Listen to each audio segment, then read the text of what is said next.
spray a couple of shots in between that. But then the second he breaks line of sight, he immediately lifts up. The Bloodhound thinks he's going to match him in a 1-to-1, sprays into the lifeline, and then turns the corner after the Bloodhound realizes he is completely misread. That was a full just movement alone, beyond the fact he can point and click and shoot like Shroud can. Movement carried him there. A master class in motion and positioning from the Shroud Meister. And now back over with Dizzy at 11 kills again. 4 squads left, 12 people. It's about 9 to clean up. It's currently Kings Canyon on a 19-kill game. Excuse me, bro. I need to reload for a second. Yeah. The hipfire comes out. Dizzy able to get himself another elimination. It doesn't matter. It's always the worst feeling in the world when you're on the other side of that. When you're on the other side of that fight and you see someone reload completely, and he's able to get himself another one. There's 3 squads left alive now for Dizzy and his crew. Continue to clean up. Oh man, more of them. It's like, hey, come over. We're over here. Please. I'm healing. He's able to make it out there with the eye for him and heal up. Shield battery comes out. He gets his full shield left alive. He's going to have to go. Now, he has to be careful with both of these clips, and that's going to be a big thing because he's only got 55 plus 43. That's going to be 98 left alive. But he's going to hop over to the edge. He's going to get 1 knockdown on the assist. Another elimination to secure the kill. 2 squads left alive now for Kings Canyon. That was just Craigasm, dude. My goodness, that was very good positioning and rotation there coming out from King.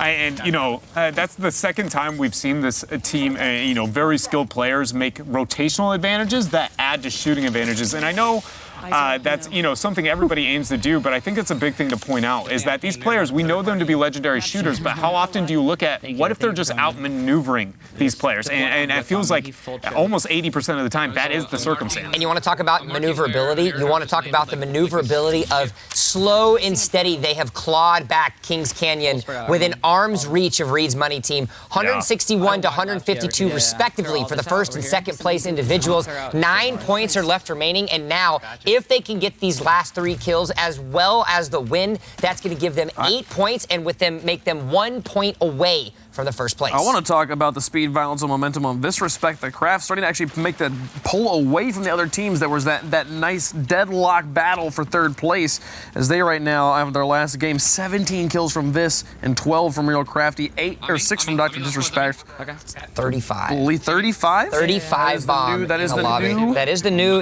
leader right now. And I feel like Team Pepega's is somebody we got to shout out to. I feel like they were sitting right where the gap was going to start forming as we get a couple hours deep, and actually broke that, and now are competing with the boys. Their last game, you want to get this? Lirik had 11 kills, Shorty had 12, and Seagull only had 4. Ooh. Lirik getting involved.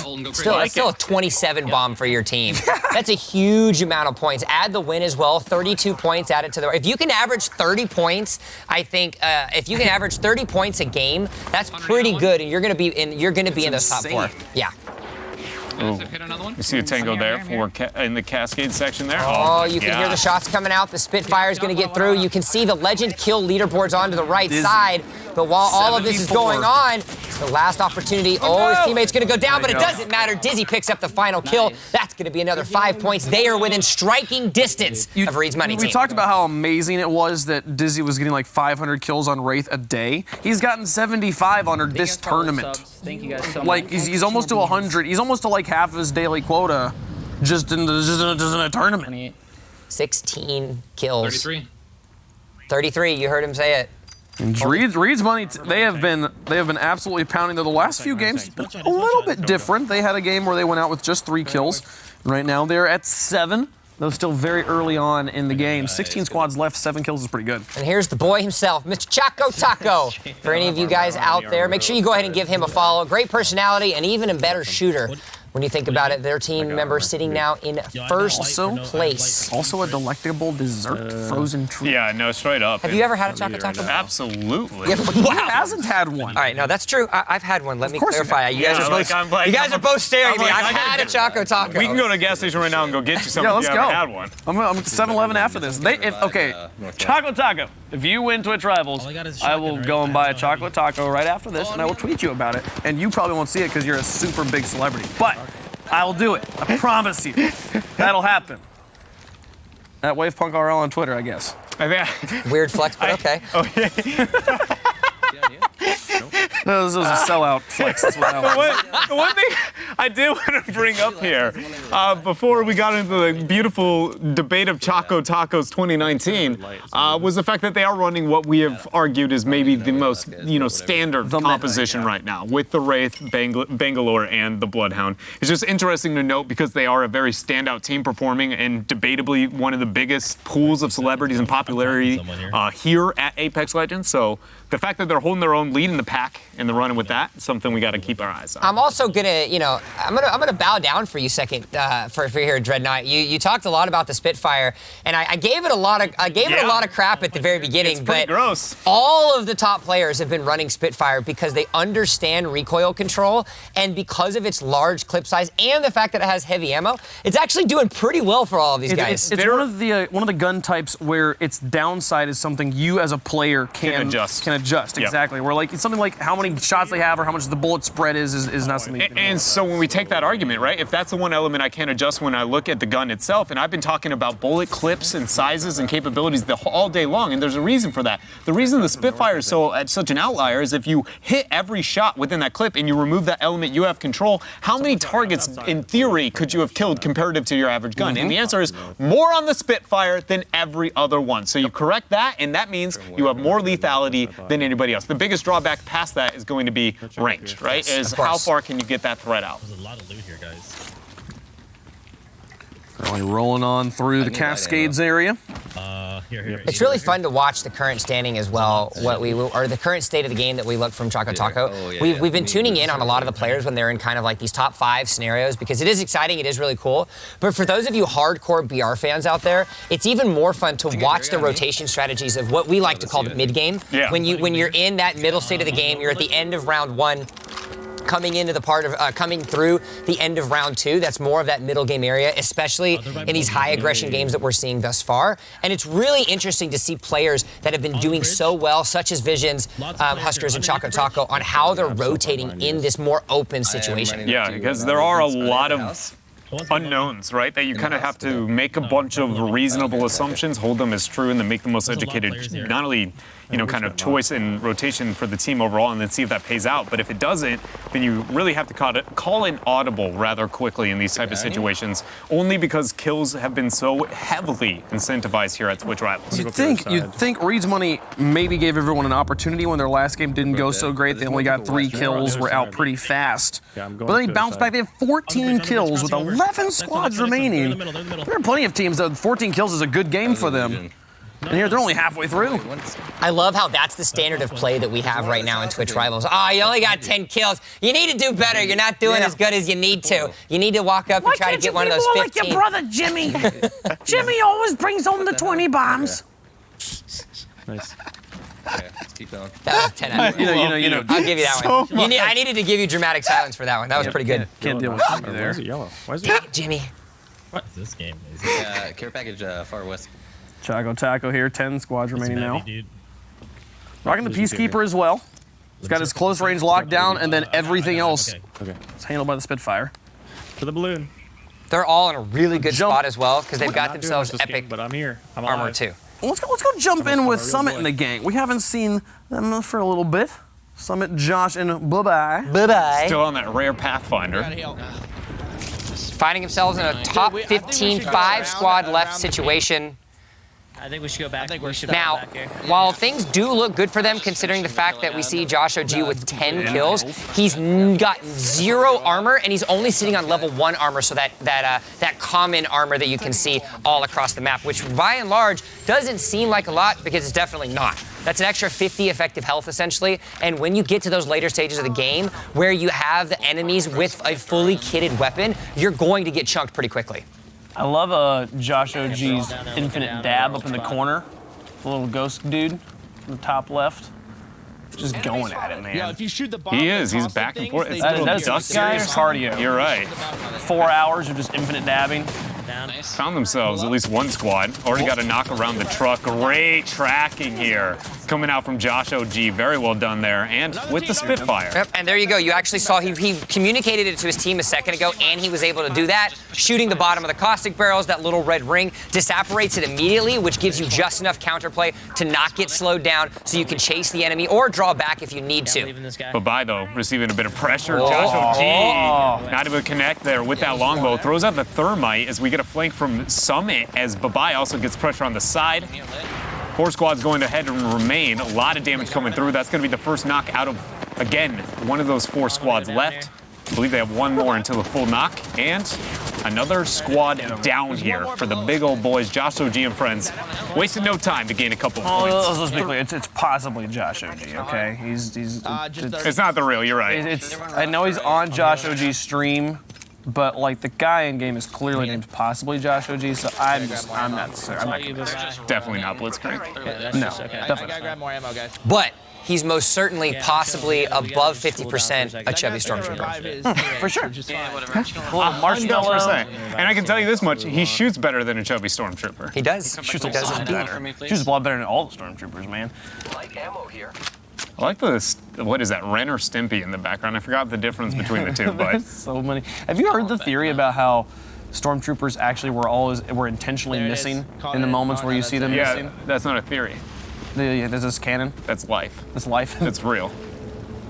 Is this some weird allegory to people aren't there when you need them kind of thing? no, it we was just like- went down a deep dark path, Dreadnought. I don't think this is the way we want to It go. was one of those, like, how can our, dreams be real? Like, I was trying to, what is it, the Will Smith's child? I was trying to just I'm getting shot. become the prophet. This is where we've reached ourselves. Let's just go check in with Viss. Let's go see how Doc's doing right now. Has he been able to beat up on Shroud? He's currently ranked more highly than he is. Ranked 3. Hasn't been able to get himself an elimination yet thus far, though his teammate, Viss, is certainly keeping it up. He's at double digits with 10, 9 squads, 26 players left remaining, and it looks like they're in crazy of enough firefight. Lots of damage coming out from that EV8. Shotgun, he's going to try to see if he can get him on the recoil. He does. The Pathfinder goes down. Elimination complete. That's going to be some extra kills into their pockets, and they find themselves in a good spot. I think that's the first kill we've seen with an EVA.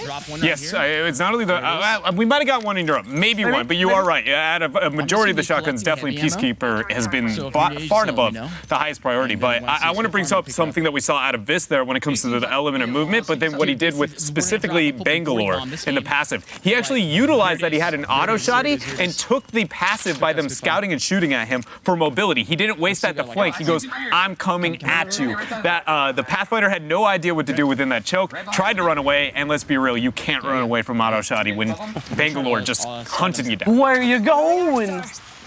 Come on back. Now the Arc Star is in to clear the house. And what happened? The sticky grenade stuck the tape too. I just want to know if it goes through the door. There we go. And then it is the grenade. So you can use grenades to blow open doors. Great. People in there, look at that. Oh, 59 damage. Charge on in. Able to get it, knocked down for 1. He's going to immediately go in to try to get more. He's going to use the Bangalore passive, just like you were talking about in the last engagement. Yeah. A couple of hip fires are going to go out. He knows the guy went out the backside. He's going to ADS to try to get down sides, paints a silhouette around his character. Bangalore smokes to try to get a little bit more out of it, and it's the hip fire, the knockdown. 1 more still left alive, though. He needs to be careful. Yeah, and they got to just track down the third, wherever he's going to be at this point in time. I don't believe that they are going to maybe look for a ping with the Bloodhound. They found him inside the house. It seems like somebody's kind of spraying there. Oh, there he is. He's going to have to try to get one more. It's going to be a mirage. Is he going to be able to get it? He is. Muscle Murphy, I'm sorry. It's back to the lobby you go because Viss, DrDisrespect, and Crafty are running huge. And one thing happened early in this initiation before the chaos kind of keeps happening here is, but after that grenade went down, the 59 damage that came in, they knew that after they got the knock on the staircase, there was a second target upstairs due to the information on the lack of shields based on that grenade before. It's one of those moments where the UI elements of Apex Legends allows you to make very smart choices in very quick time frames. And Viss, he's been clutching it out on that all day. Yeah, and just when you think all of the action is over, squad after squad is concaving down onto DrDisrespect the Craft, but they are not backing down. It is another knockdown. Crafty's able to pick up this one. A little bit of slide coming out of Viss. An assist as well as DrDisrespect finally gets on the board and gets himself a down onto iHuge Pickle. There is still 1 left remaining, though. It wasn't a full elimination, so Scouty, he must go. You know, I don't know where I'd be if Huge Pickle wasn't knocked out. Yeah, of this man. group, man. I'm not gonna lie, That man. guy's, and his teammate DeCuck over there. Dr. Disrespect and friend, able to rid of the shenanigans here. He is purging this lobby of all of his shenanigan names. Now is Viss rolling in more wingman play. We got multiple games, like 3-something games going on with people on dropping 20 bombs at the moment. It's just when you start to think like, this will be the game that puts them ahead. Nope, everyone else is right behind them.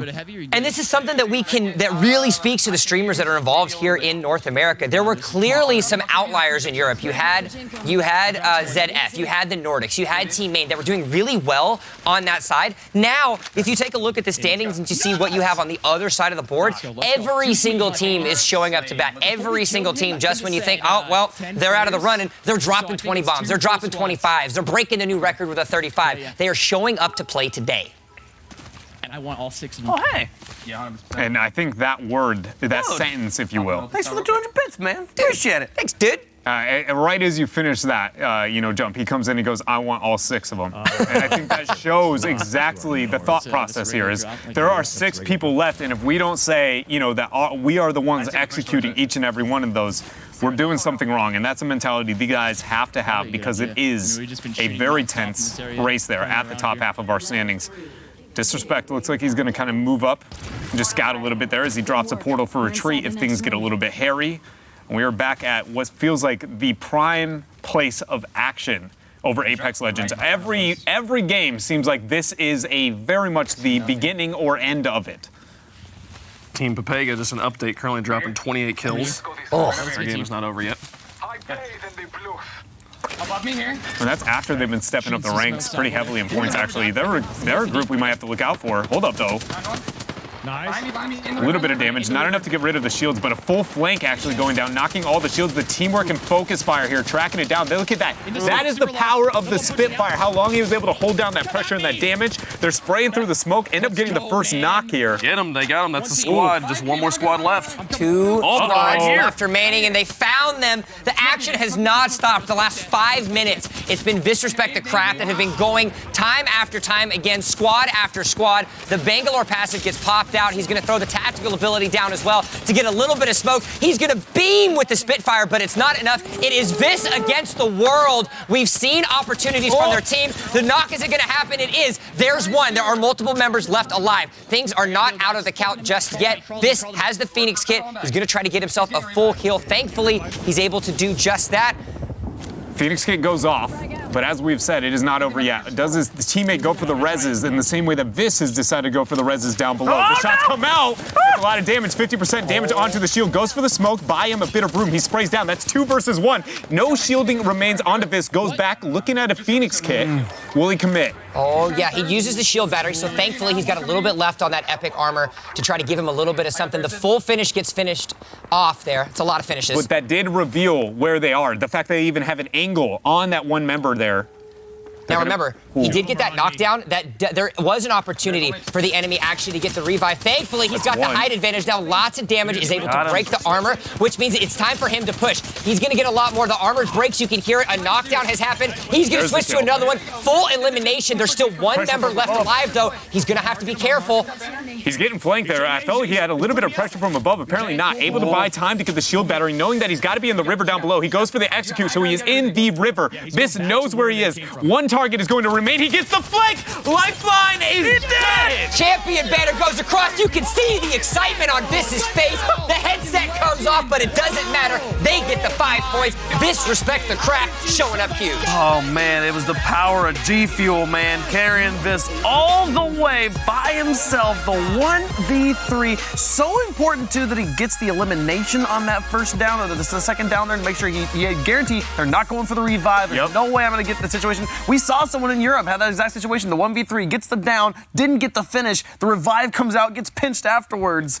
I want to bring it back to some of the information. I talked at multiple moments throughout that game how they made smart choices. Viss did it all game long. He had so many moments where he's like, UI information number 1, which leads to how many situations they can be in, and then capitalizing when they make a mistake. And even at the end there, that execute, the only way he can kill their allies is from above because of how against the wall they are. That leads to only one place they could have been. He knows, he heals on the backside and goes for a solid flank. Yeah, the lifeline maybe could have looked out for it, but all things considered, Viss constantly pressuring when an opponent makes any kind of questionable choice. And it seems like it's a strategy that you take a look and you're like, oh, you're just going here, you're just going there. No, every tiny piece of information in a BR is extremely important, especially with the pure mobility that Apex Legends brings to the table. Viss, in that clip, showed true and tried, said that backwards, but it doesn't matter, how he is capable of taking the information that he has and rotating efficiently. And at the end of the day, when shots need to be hit, he does just that. And hey, it was very fortunate for them that final team just pressed right in. Like, cool,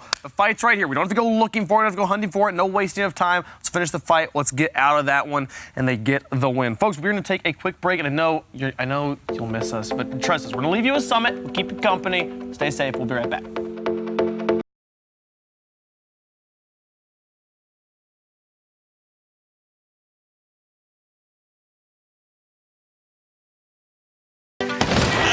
Oh, you saw me. Hey, I got a couple of kills before I died. You get 6 kills. That was a fuck up.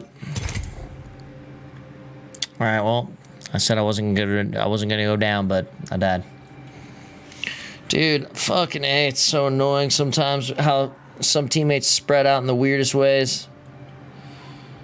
I did not expect that guy to be at the fucking building. Looting in weird spots, but we got pushed by like 2 teams from up the hill.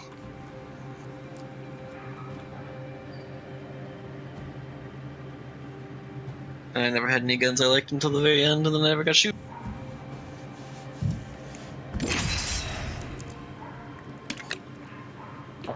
Oh, mistakes are being made.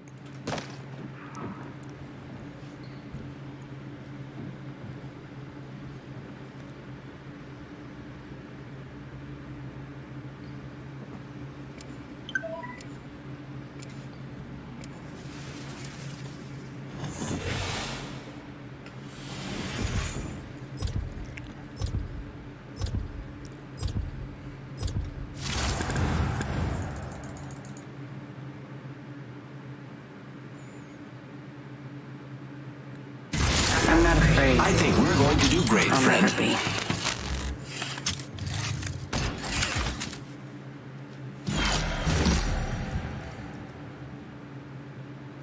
Just fucking hugging that building, dude. Ally fighter. The end is decided. Trust it.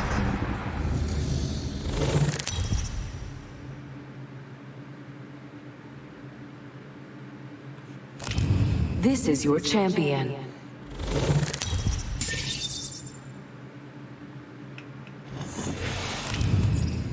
All right. The jump master. I won't let you down. Bunka. Falling.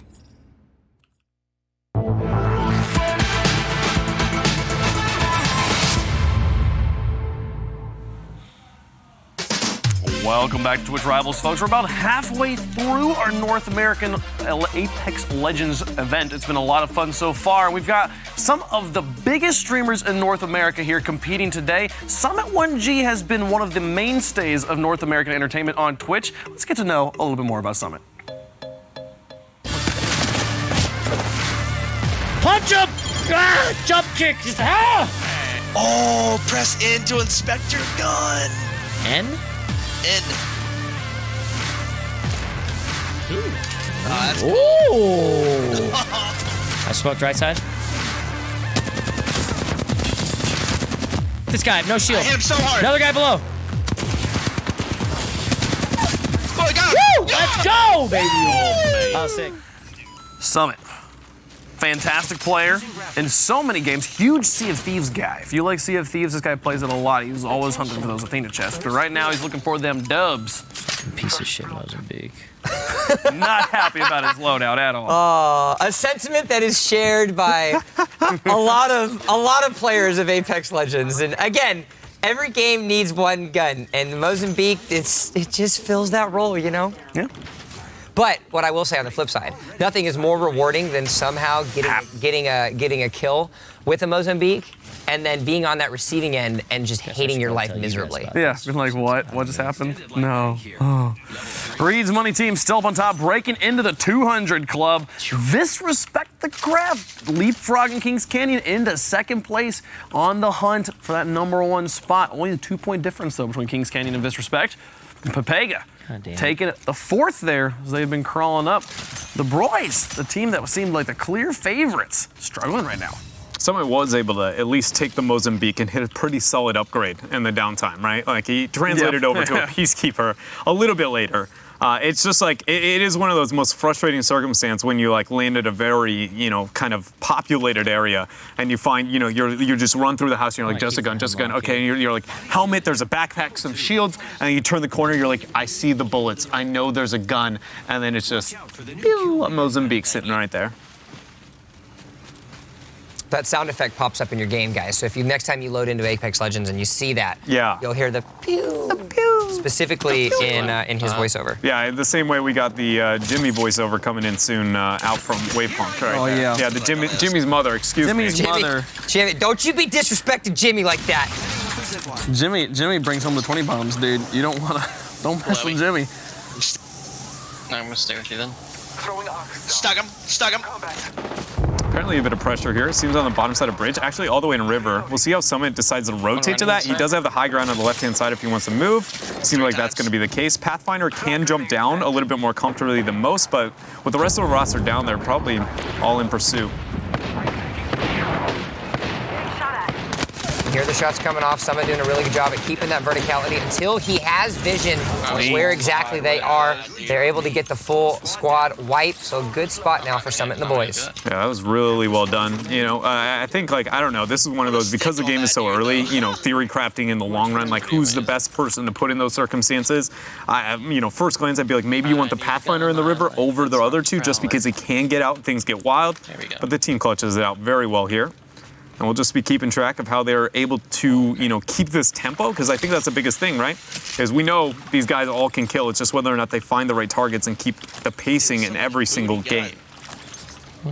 Guys, if you are like, man, my boy's Huskers. I think I'm going to keep this. Why aren't you showing Huskers? He's been fragging out. The dude's an absolute monster. He's 11 kill average right now. Well, hey, Huskers live on his channel. You can go and check him out. Click the little black circle over to the side of your screen. It'll bring up a list of all the people who are currently competing in Twitch Rivals. You can go give them ear love and support, and they'll really appreciate it.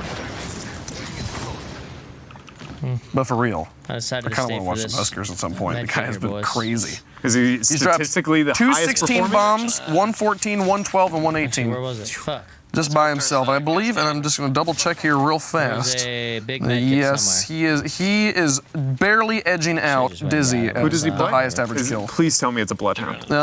It is a Wraith. Nothing would have made me happier Two than Wraith players leading the leaderboard right now. a Bloodhound that is played by a guy named Husker. So, it's just something about that feels pretty right. thematic, yes. Yeah. I like it.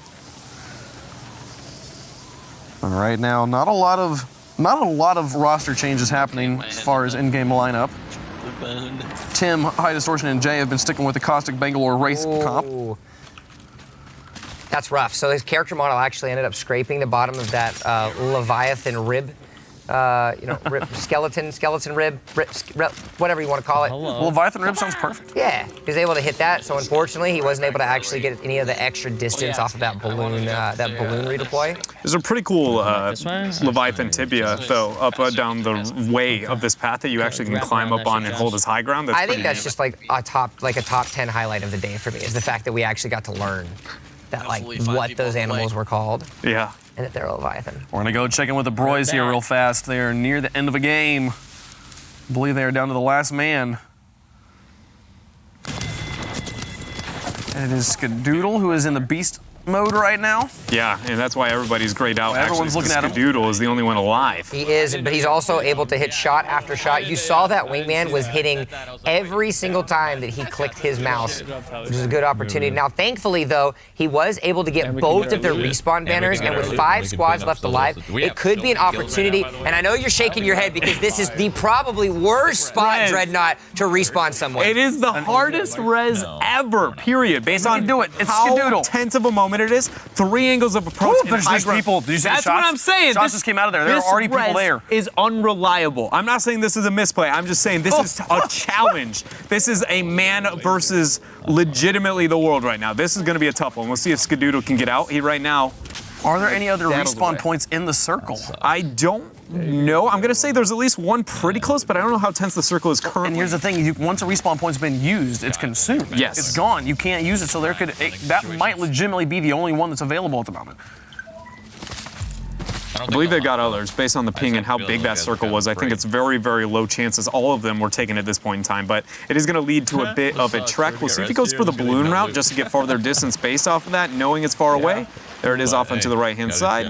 Looks like balloon into res is the call. We'll see if the other res group decides to pressure, knowing this is the next closest. Yeah, it's still a really huge gamble, though, for Skadoodle because, like you mentioned, the other side of that canyon is right there that you can see on your screen. And so if these members are any sort of intelligent and they decide to go back around and they hear what's going on, and there we go, just like we're talking about, he's able to get one, though. It does have the extended mag, so he can flop off a little bit more shots of that wingman. Tries to get a little bit of the flank. He is down the hill. Down the hill he goes. The sliding silent killer is able to get it. He goes down with the longbow, is able to hit the 55. He gets the elimination. 1v3 Skadoodle, what are you doing? That was a monster. Disturbing. And I want us to stay on this perspective. We're about to get to watch 2 people respawn in. We haven't got to see that yet. We haven't got to see what it looks like. But if you haven't played this game before, this is what you see when you get to play the game again after you've died. The only battle royale in existence where that's a thing. And now can we just take a minute, okay? We watched Justin earlier in a 1v3 clean up a whole team by himself. We have seen Shroud do that over and over again on his own stream. I don't know if he has yet at Twitch here, but he is clearly, you know, a player who can do that. And now, the third member, Skadoodle. And you might be going, well, Dread, every one of them on their own, great players can pop off. What I'm trying to highlight is they stay at 4th. That means we have 3 teams that can outperform this group that has shown every one of them can just solo squats. Big change. The Broys jump up to Pega and Canyons joining the big 200 club, chasing down Reed's Money, flip-flopping above DrDisrespect. What a back and forth right now. DrDisrespect and company, they're currently on a 7-kill game. They could definitely get back up there as they're early on in that one, but still back and forth. This top has been so volatile. I've never noticed that this area is called the Shattered Forest. It's honestly visually one of my favorite areas, actually. Even though it's very the same theme. The like charred ashes on the forest. To me, itself. it looks like it looks like sulfur smells. Yeah, You know? yeah, I think that's fair, dude. You can tell it's seen some stuff, that's for sure. Yeah, you know, like it's not its first rodeo, maybe a little PTSD he's like, behind dude, it. I just got out of bed, please. Let me get unshattered for a moment before you start putting me in front of 50,000 people. Yeah. Going for the ult again. Who can we find this time? Where are the bad guys? Come on, team. Can you imagine if you put Bloodhound's kit with Pathfinder's attitude? Please. Where are the enemies? Let me seek out your souls. I would love to kill every one of them. Where are they? I'm just gonna metal knuckles to the face. I'm just gonna exist in this conversation. You're enjoying it. You like it. The distance between us is vast. There is only 2 squads left. Again, having to hunt for the last squad. I want to see be Skadoodle's life. I'm ready for them to start saving ultimate accelerators for the Bloodhound, just for the late game, because I think that teams, I don't know how much analysis, you know, probably North American players were probably playing and prepping for themselves rather than watching the European games, but we have seen this enough that I think it might be a viable strategy for this tournament. And they don't have a lifeline, who's the other player you usually pump accelerators into, exactly. so might as well. Well, I think that's the decision you make between the mid game and the late game as well. Once you find yourselves fully kitted up and you don't really need those extra care packages, now you're trying to figure out, all right, where do we want to funnel those ultimate accelerants into? And I think you make up a really good point, Dreadnought, and that needs to go into the direction of somebody like a Bloodhound. It could be argued as well, a Bangalore in some instances, but by and large, it just creates so much more offensive opportunity. Yeah, I think it, especially for this format, I think enables that strategy even more so as things go down. But now we play the hunting game, you know? And it's been one we've seen this group play quite a bit. Scared. I'm gonna guess they're in that 3 choke channel that we were already seeing. More often than not, it seems like that's where teams kind of weigh. They like to feel like they have the high ground advantage along with the tight corridor that teams can't move into. That being said, they usually struggle at checking their flanks well enough, and that's where our streamers have really been able to thrive. I think it's twice now we've seen a team try to hold their own, and then they got flanked and killed. So we'll see if that happens here as they're headed right for the choke. Oh, there they are. They say they know exactly where these guys are going to go. A little bit of a climb up now for Skadoodle. He's going to try to see if he can get a little bit. Oh, there's the 103. We got to freeze frame it for you so you know what's going on, because he's going to have to hit another one. Clip it, rock it, keep it, because Skadoodle is hitting the shot. Get this kid out of here. That was mid-slide momentum downhill with the leap, and he's going to flick that. Slides down. Oh my, what is he doing? Doesn't matter. Skadoodle! You want a decline, I want a shot to the face. Champion banner comes up. And look at his face. He's like, all right, cool. We got a woo out of him. Another day in the life. He's like, oh, that was the 4th best shot I've hit this week. We all know Holy Skadoodle, crap. former professional player, former champion, has what it takes to click heads, but now on a whole new game like Apex Legends, certainly flexing the muscles. He won the event of the year in 2018, and we've only started to see the beginning of what he can do. Let's go jump on over with TimTheTatman and company. We haven't seen them in a while. TimTheTatman, Mr. High Distortion, and Jay. Here currently. What looks like a 12-kill run. 6 squads remaining. Already losing Tatman, though. Oh, no. Tim, come back. We need your poison. Yeah, he's in a really tough moment. He can be revived, technically, right? But we see him stuck in the choke, and it looks like Jay's on the opposite side of this very small, tense area where Tim is. If all 3 members are in there, they have the opportunity to go if they execute. Tim has been able to lean his way out. We see the smoke into a res. Is anybody gonna shoot? Yeah, like right there. Seems safe for now. Altar, dude. I got caught out. You need a Phoenix? I'm going to the shots. Swapping over now to Tim's perspective. Oh. Getting lit a little bit. It's just the way of the road for this man, though. This is one of those moments where, as Caustic, you feel very useless, though, because you can't move up and trap or do anything with your kit. You're just a normal character trying to take a shooter here, and it actually pressures Tatman to actually get pressured down to a full knock. He can come back. Still Jay trying to flank from the backside, still with the quarter shield, and the Bangalore ult does come down. I believe it will finish off Tatman. I might be incorrect with that. Seems to be out of range of any of the grenades at the moment. It'll be all right, but a close one there. Team Papega jumping over the broys. I also do want to point out on the leaderboard, while they're not in first place, there's still plenty of time left, of course, but DrDisrespect's team is 189 points to Shroud's team's 181. He is currently in the lead by 8 points, so the rivalry that we've been hyping up throughout the entirety of today is still holding true. And now, taking a look at the leaderboards from the Legend standpoint, the first 100 bomb is going to have, our first 100 kills, and of course, who else would we expect other than Dizzy on that Wraith? What a fantastic performance. You told us to be looking out for him, and you were right. Everybody else, the next closest we're seeing is 60 here. Viss, Josh OG, Seagull, able to pull them off on their respective characters. Still taking a look now. TimTheTatman, going to try to see what little extra goodies he can get. There is a turbocharger.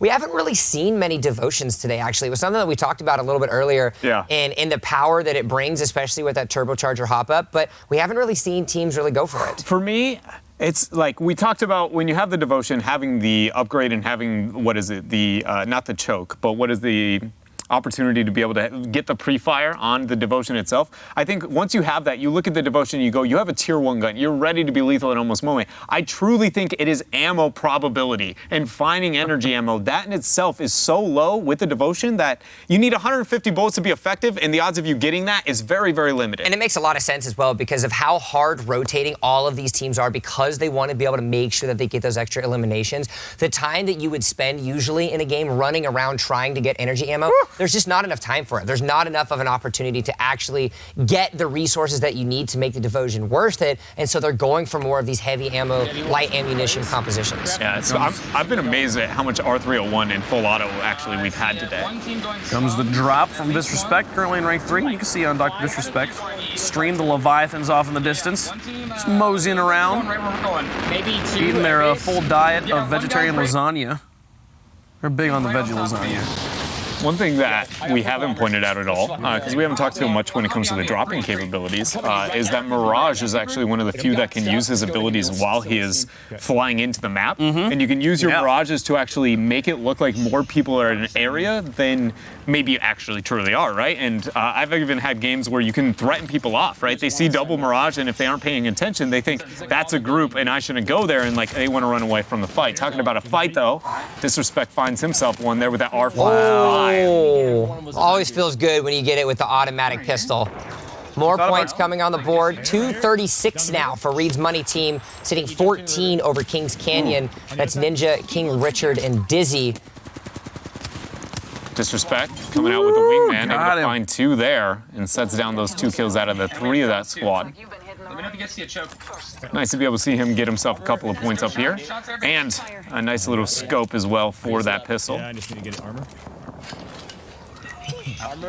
Phoenix Kit is always good. As we talked about before, it's the most effective healing tool in the entirety of the game, healing all shields and all HP whenever possible. Well, let's listen in to Team DrDisrespect and hear about their strategies. Armor is right here. Okay. Level 1. I think you maybe be able to find some armor above. Yeah, maybe. You checking this building here? Yeah, it's going down. One just got knocked. I'm going to the redeploy right now. Right now, they're gonna be weak.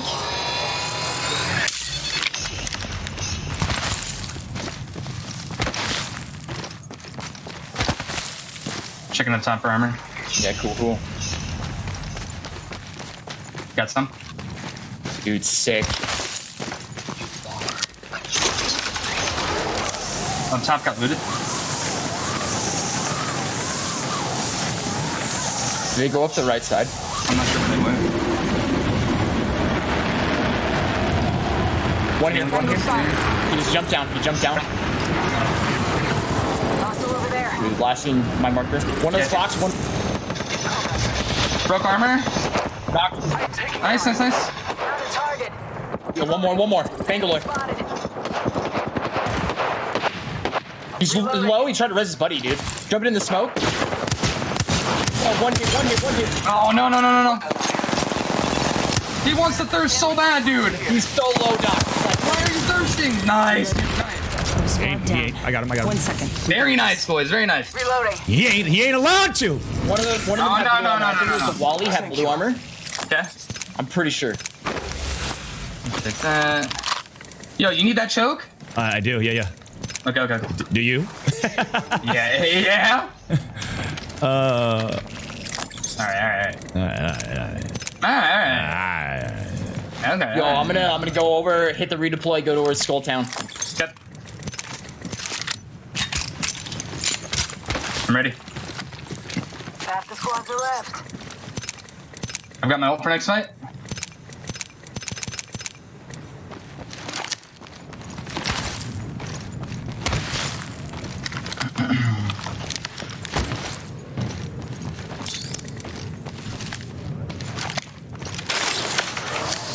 In the redeploy?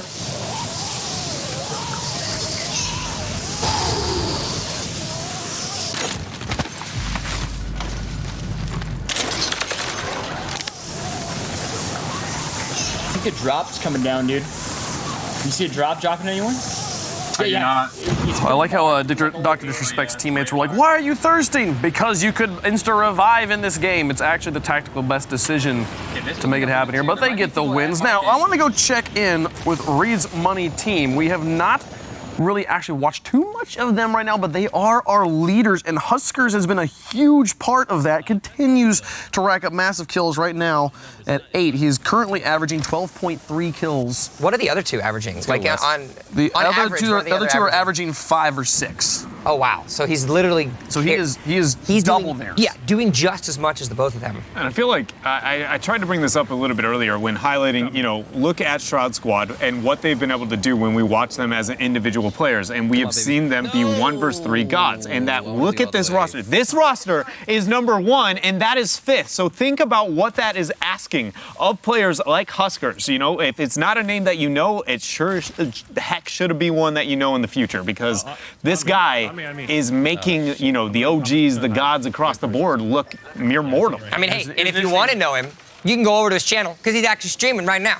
You can. You can go give him the follow, give him the Twitch Prime. And here's the interesting thing. We were talking about like the meta team comp. 4 of the 5 top teams right now are running Bangalore, Bloodhound, and Wraith. Yeah, and it's almost like we slightly projected that might be what the we're just stretching our little caster expert skills. We saw it happen and we were like, yeah, we knew. To be fair, I did expect, out of the things we did say, I did expect more Gibraltar. I didn't expect a lot of them, but I am in awe of how little Gibraltar we have. He is still the kills. Still in North America, been picked 1 time. I mean, at least he's had his powwow showing 1 time. Yep. We have a full healer. Right now, 4 teams in the 200 club. Broy's joining, leapfrogging back into the top 4 again. So those teams keep on kind of alternating back and forth. So they're racking in points. 8 squads, 20 players left alive, 9 kills already. Yeah, I'm pretty decked out here for Huskers as they're going to get themselves looted up, ready to go into what believes to be this next round. We can see that the ring is actually trying to pull in. Does a really good job. Swaps right over. That's 2 101 headshots that he's able to get, and you're not going to be able to survive. He does get knocked down, however, so it looks like Chocotaco is going to have to come help out his team. He is able to get the down. Oh, but the ring is going to be able to come in. You can see the enemy pings coming out. Vision's doing a really good job at spotting him down, but it looks like Taco, as well as his teammate, needs to help out. They do get the full wipe.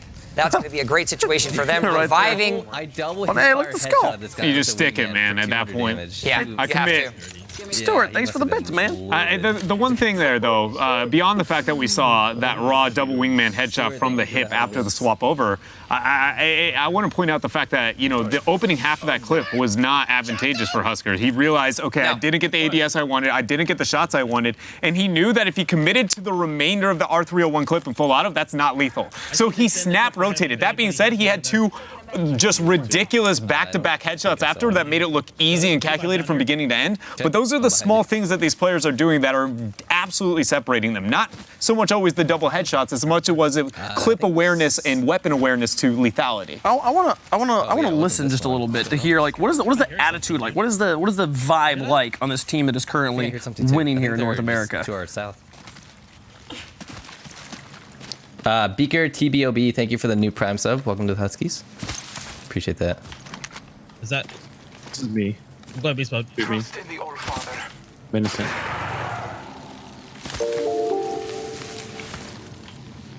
Maybe they went west. We can take the balloon and go west.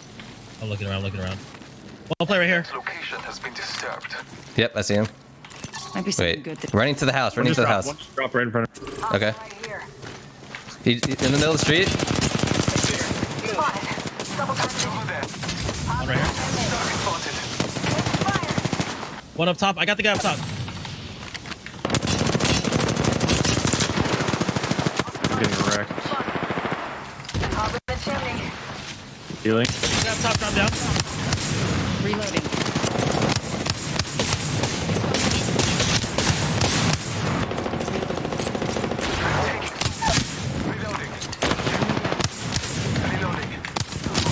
Got him. Good shit, guys. That guy. They were decent too, I think. Yeah, that one guy was good. Yeah. Barrel. Oh, never mind. It's okay. Never mind. This guy has a This guy's a prowler with all the attachments. If you wanted visions. Could be loot here. Really? Yeah, he has a slick fire. I have that. I seen extended. I don't know if he had extended. I didn't check. So 5 teams to kill. 1 minute. Balloon. Close. I'm gonna go.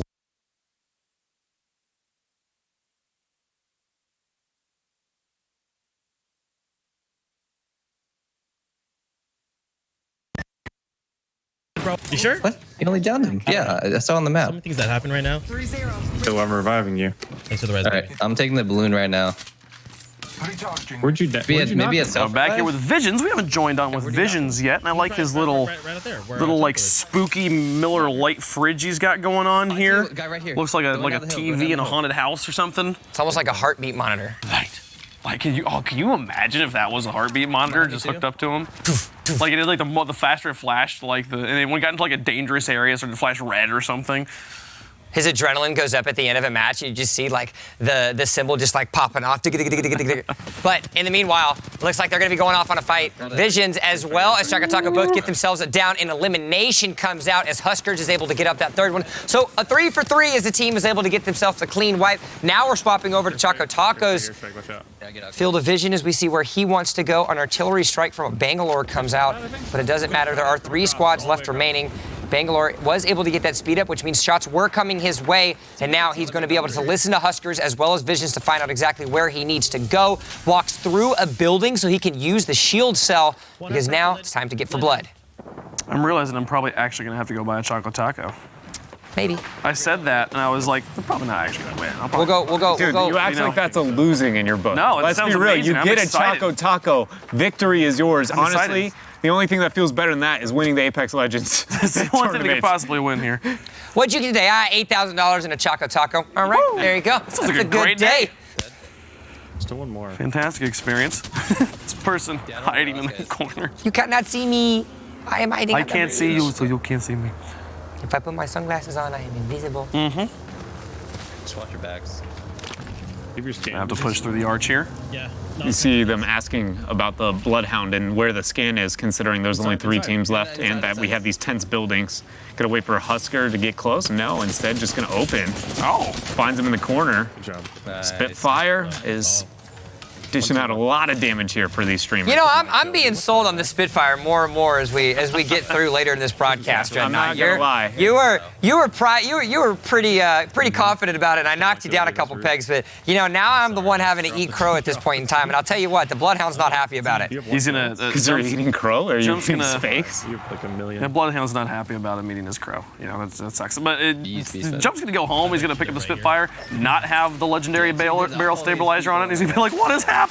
Or any clip Why increase did you whatsoever. do this to me? Yeah, because he's gonna pick it up. He's gonna be like, default shots I think is 35, no clip extension. He'll be like, I mean it's lethal, but I don't know if it's that lethal. And it's not. And not until he gets the extension, he's like, wait, you can just let her rip. With Guys, this I thing. got a kill. Oh, by the way, I just used all 60 of my All bullets. of the bullets are gone. Straight up, if you got a little brother who wants to try Apex Legend, not the best shooter, give him a Spitfire and be like, have at it, man. That's your best chance. Here you go, buddy.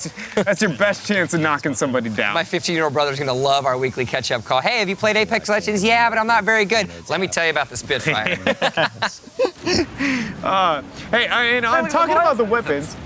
We talked about triple take, and if we would see any of it. I don't think we got a Mozambique pickup. We have not seen a triple take pickup even. I said the energy weapons, man, and the amount of ammo they have on the map. Yeah. No one's willing to risk But see, I think it's more. I think it's for the triple take specifically. I think it's more than just the fact that it's energy ammo. I think it's the fact that the play styles of this specific format means that they're moving, they're gunning, they're running, they're doing everything they can to rotate across the map and kill squads as quickly as possible. And when you think about a sniper rifle, when you think about something like that, your play is slower. You're posting up. You're trying to get shots. You're laying down cover fire for your team. These guys, they want to run, they want to gun, they want to do everything they can to get the win. I mean, maybe, but we see people picking up longbows and wrecking them out and then doing the long range stuff with it. And the thing is if you get the hop up that they use on the Peacekeeper that everyone's picking up, your triple take becomes significantly more powerful. I think the trade-off between those two exists between, I agree when it comes to the upgrade with the charge onto the triple take, but the triple take charge up compared to a Peacekeeper charge up,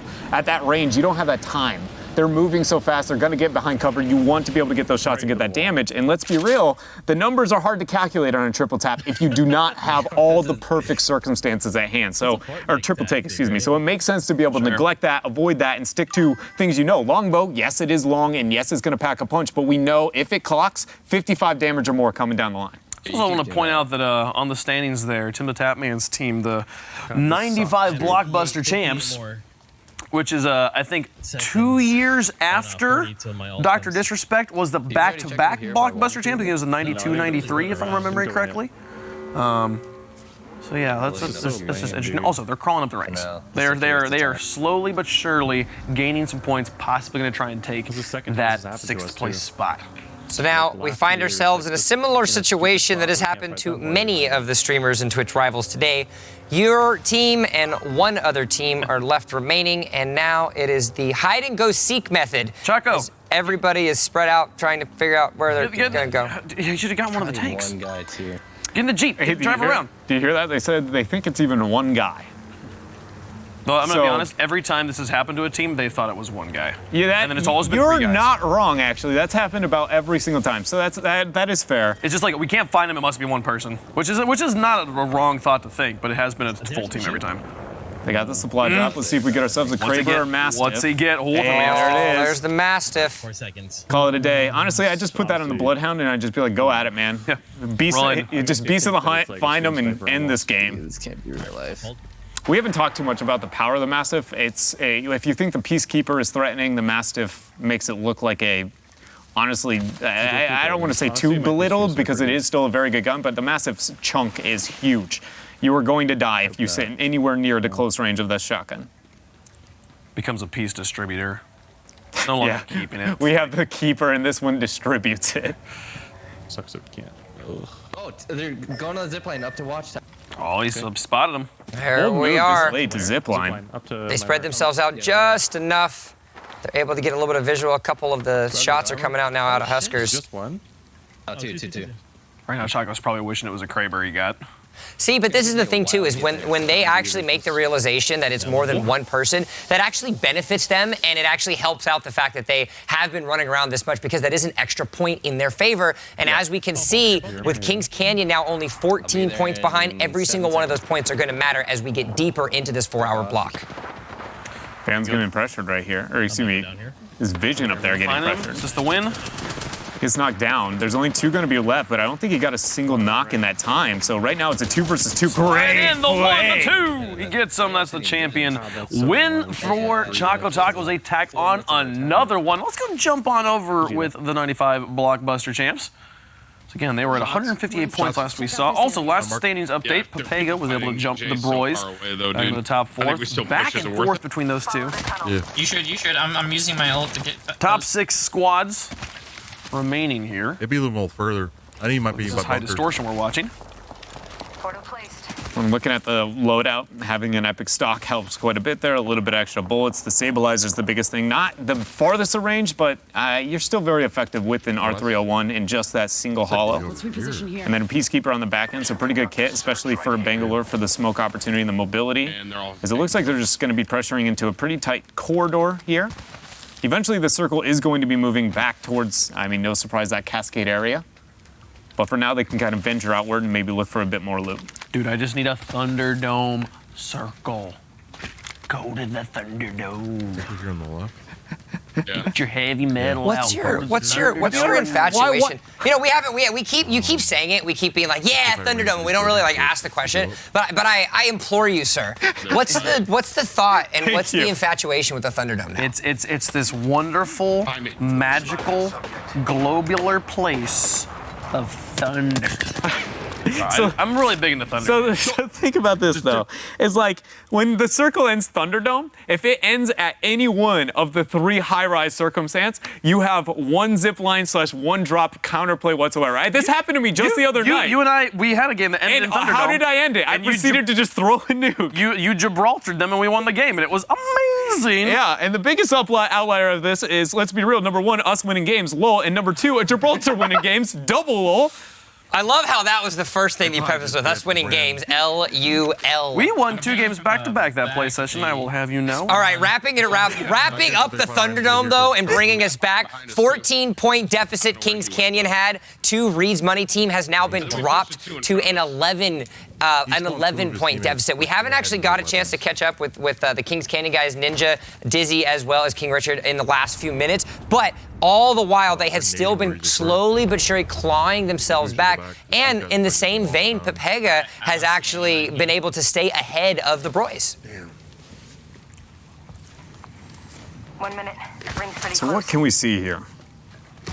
We know the drama matters when looking at the standing, but within this specific fight here, the perspective we have with high distortion, Or the wall. they're very well kitted.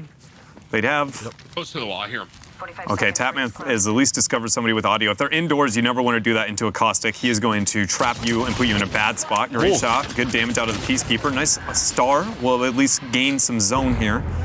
And a nice high ground attempt here as the flank coming through. HD also was able to pick up a shield cell. It was like, oh, thanks, I'm going to take that. I need a body to be able to kill in the process. TimTheTatman's able to get himself that piece of that knock, as now he's trying to see if he can rotate around the corner, try to find something. He gets down again, a little bit of a speed up because he knows shots are coming out. He's going to full push in. I'm going to try to jump across corner after corner to make sure that he gets the full check-in. Oh, where did he go? He's hiding. He went to the roof. He went to jump down. Off he goes. Oh, man. 110 with that shot and then a 60 after. Very well done. Peacekeeper still keeping the peace. And a good job there. I'm surprised that Lifeline wasn't able to figure out things quicker. And look at that, the Executioner picked up. We haven't seen too many executions, but I want to see the day where that actually saves a player. We see the execution finish, and then bam, shields come through, and that helps them win a game. Let's go check in with Team MDK. Haven't gotten to see too much of them. Well, they did drop an 18-kill game earlier today.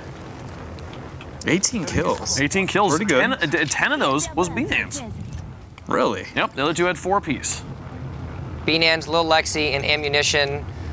3 girls that have played together for quite a long time across multiple titles, clearly having the synergy that they had. And, sometimes you just need to find yourself a little piece of momentum. Despite some of the early struggles that they had, they still have plenty of time and plenty of opportunities to get themselves a couple good win streaks. And what we've seen from a lot of the other teams, a few double-digit kill wins could give you enough points to potentially jump a couple in that leaderboard. They got 5 earlier. They do find themselves down 100 points to 7th place to 95 Blockbuster champions. That's TimTheTatman's squad. But again, in a game such as a Battle Royale, streaks are the name of the game. And if you find yourself in a hot spot, you could potentially jump up that leaderboard.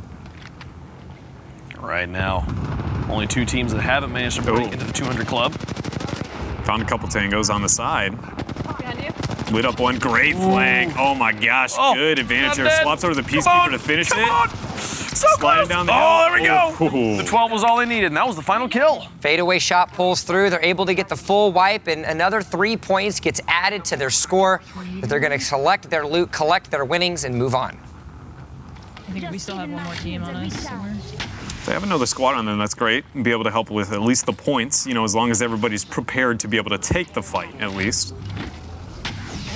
Looks like still just looting up, some of the spoils out of the last skirmish here before they move on. Look at everybody who was in the 60s club is now in the 70s club. And Husker's still alone breaking 100. Yeah, I think it was 118 kills we saw on Macatao. Yeah. It was. You actually had 107. You had 107 on Dizzy, actually. And now he is not in the lead anymore as far as the Wraith kills. It's actually Huskers that has been able to take that lead. Oh, yeah? I didn't, you know what? I've just been used to that being Dizzy's spot right there. I didn't even notice it was Huskers instead. I'm glad you pointed that out. The Wraith kills, man. Yeah, the Wraiths are definitely the killers, the lethal ones here of North America. It was a bit of the same case in EU. By no means was she as prominent, but outside of the outlier of Macatao with the one Pathfinder who was extremely lethal, it feels like the Wraiths have been at the forefront of some of the scary members for both regions. Oh, B-Nans accidentally hits, character model hits the top of that rock, so she wasn't able to actually ride the zip line all the way through. But you get 2 supplies. You do, indeed. And what do you find? Mozambique. She found some ammo. She got 400 bullets for her R301. She could probably just keep shooting until the end of the game and not run out of bullets, Feels good. 400 light, though, is not the same as 400 on a Spitfire, right? And that's one thing we have to look at when it comes to that kill potential as these later fights happen. I mean, you still can knock down one pretty well with that 28 onto R301, but it's not the easiest thing. We can go jump on over here to Kings Canyon, see how things are going for Ninja.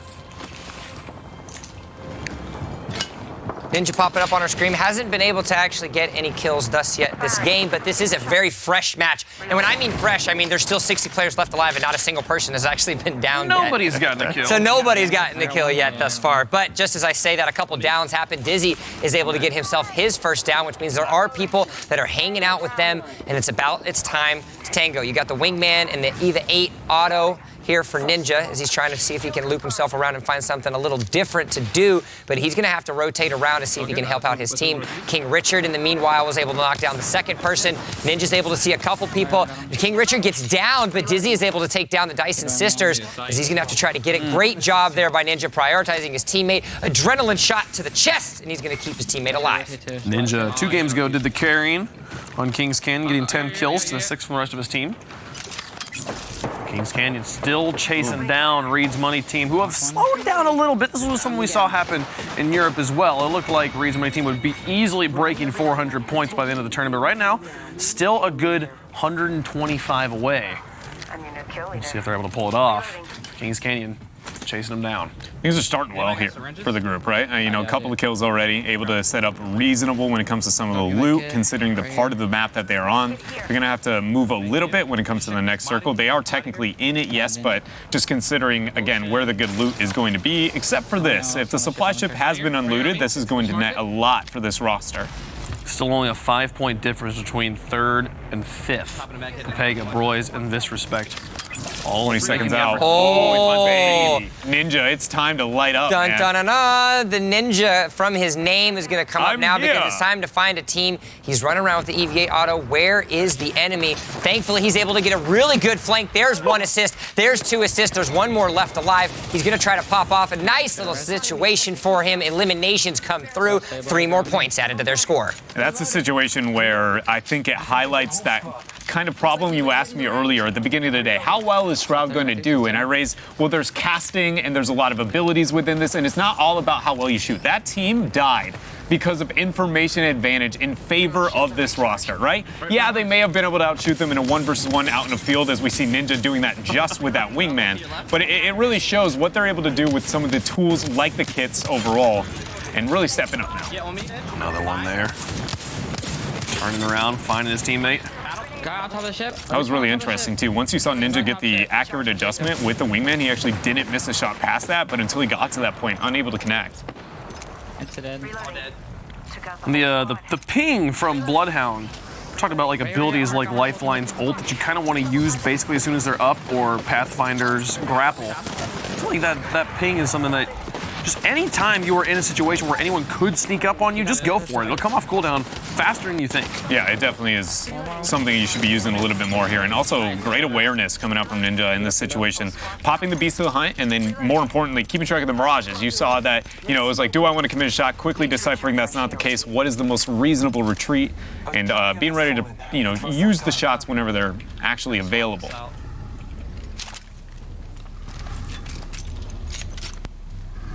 Also interesting that we do see him running the EVA 8, which is also a shotgun that, you know, it feels like it's like until you get the Peacekeeper type circumstance, but we have seen a little bit more of it in its kind of representation in North America than we got out of Europe. I'm also really impressed with Kings Canyon right now, because if you actually take a look at the composition that they're running the favorite that we've seen, the Wraith Bangalore Bloodhound combination. But King Richard actually, if you're a frequenter of his stream, claims himself as a Mirage main. All he plays is Mirage, but as this, you know, tournament has gone on and as you're starting to get more of a sample size, teams are actually dropping Mirage for this kind of perfect combination that you're seeing on your screen right now, and it kind of really speaks to the adaptability that a lot of these players have, despite how much they may like or dislike a specific legend. He started the day off on Mirage and then quickly switched to Bangalore, where he has stayed ever since. For the good of the colony right there, man. That's right. When you understand that my own personal preference may not be the best as a unit, take the hit for maybe your own personal pleasure, but at the end of the day, if you get the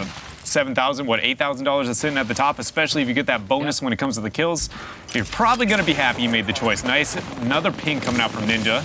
Gets one knock there. We see one up on the top of the staircase. Good pressure from behind as well. Ninja's in a tough one.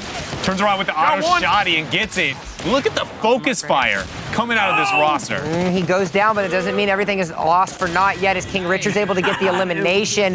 An adrenaline shot's going to revive the Bloodhound. A stretch comes out for Ninja. They're still left alive. This tag team to get the pinch. Rotation into tag team rotation. That was so well done. I'm pretty sure if Ninja didn't get the 8 on the back end of that with the shotgun, he doesn't confidently get that knock, which does not lead to the knock on the back end of that. And that was communication and teamwork really being flaunted here by Kings Canyon. And part of the reason that they have been such a big threat. Yeah, they are in second place. the best opportunity we have, or the team with the best chance of taking that first place spot away from Reed's Money team. Yep, Gibraltar ult. They can hear the shots. Gibraltar ult's coming out. That means there's a Gibraltar in the game. Though, don't get your hopes up too much, Dreadnought. I see the look on your eyes right now. It is on the enemy team. Unless we're going crazy and we've gotten bamboozled, I don't believe anybody else that's playing in Twitch Rivals right now is actually in this lobby just yet, as now the rotation's going to come out from Kings Canyon. I just want to know how many Gibraltar mains are out there, and their ego is just getting popped so hard right now. Like, they're like, I can't play. They're all doing the hockey dance together. Yeah, exactly, right? Like, you know, they're just sitting there and they're looking at it and they're going like, oh, dude, my favorite streamers, none of them played it. Like, should I really play this anymore? The answer is yeah, you should play what you want, but I just find that, I guarantee somebody's out there so sad. And yet again, 3 members go up to bat against Ninja, Dizzy, and King Richard, and 3 more fall to the cause that is their points collective. Is now they're going to be right into the choke point, right by the pit. One left. Dizzy Dizzy ends up getting all 3 of those kills. The wingman, Dizzy, certainly doing its mark. We still haven't gotten to see Seagull on the wingman like you were hoping. Yeah, to be honest, we haven't seen much of Seagull's representation across the board, right? The one time we did get him, I think he was with the Hemlock instead. But we have clearly seen enough case, I think, for the wingman, right? When it comes to objective strength. Yes. I think the Spitfire, the Peacekeeper, the wingman, either one of the legendaries between the Mastiff and the Kraber.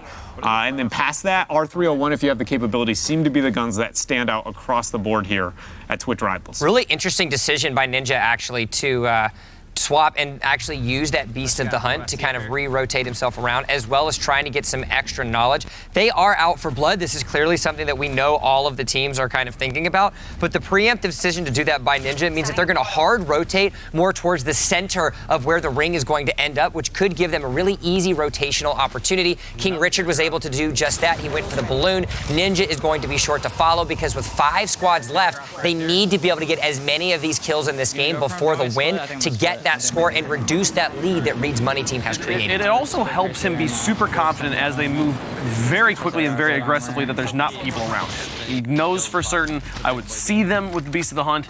If I was to be just blasting past all these houses, I don't have to worry about someone popping out of a door and taking me out. I think that's one of those preventative, measures that you can end up taking that you'll never know if it ended up being the game changing move, but it really could be, right? Is that information, if anybody even know that you're making this big of a macro rotation as a squad? And so I think it's cool to be able to see that even displayed by somebody, as notable as a player like Ninja. And you saw that on the leaderboard. It was plus 12 for Reed's Money team, plus 22 for Kings Canyon. So now 12 points left remaining. And you want to talk about the slow climb to potential victory? It's Lirik's team, Team Pepega, actually have decided to get themselves in spots. So Seagull, which you were just talking about, now they found themselves in 3rd place. A little bit of the strafing back and forth is going to try to be able to happen. The wingman's going to come up. He's going to paint a silhouette, but it doesn't matter because the final shot is going to land by Ninja, and now they're going to have to be out for more. Ninja just looked at that Gibraltar shield and said, I doesn't afraid. Doesn't matter. He walked up with that EVA 8, was like, let's go, boys, let's hit it. It also helped that the Wraith jumped out of it for him and was playing on a toaster in a library, but all right, you're right. That to be fair, that Wraith was kind of all over the place. Honestly, I believe in you guys.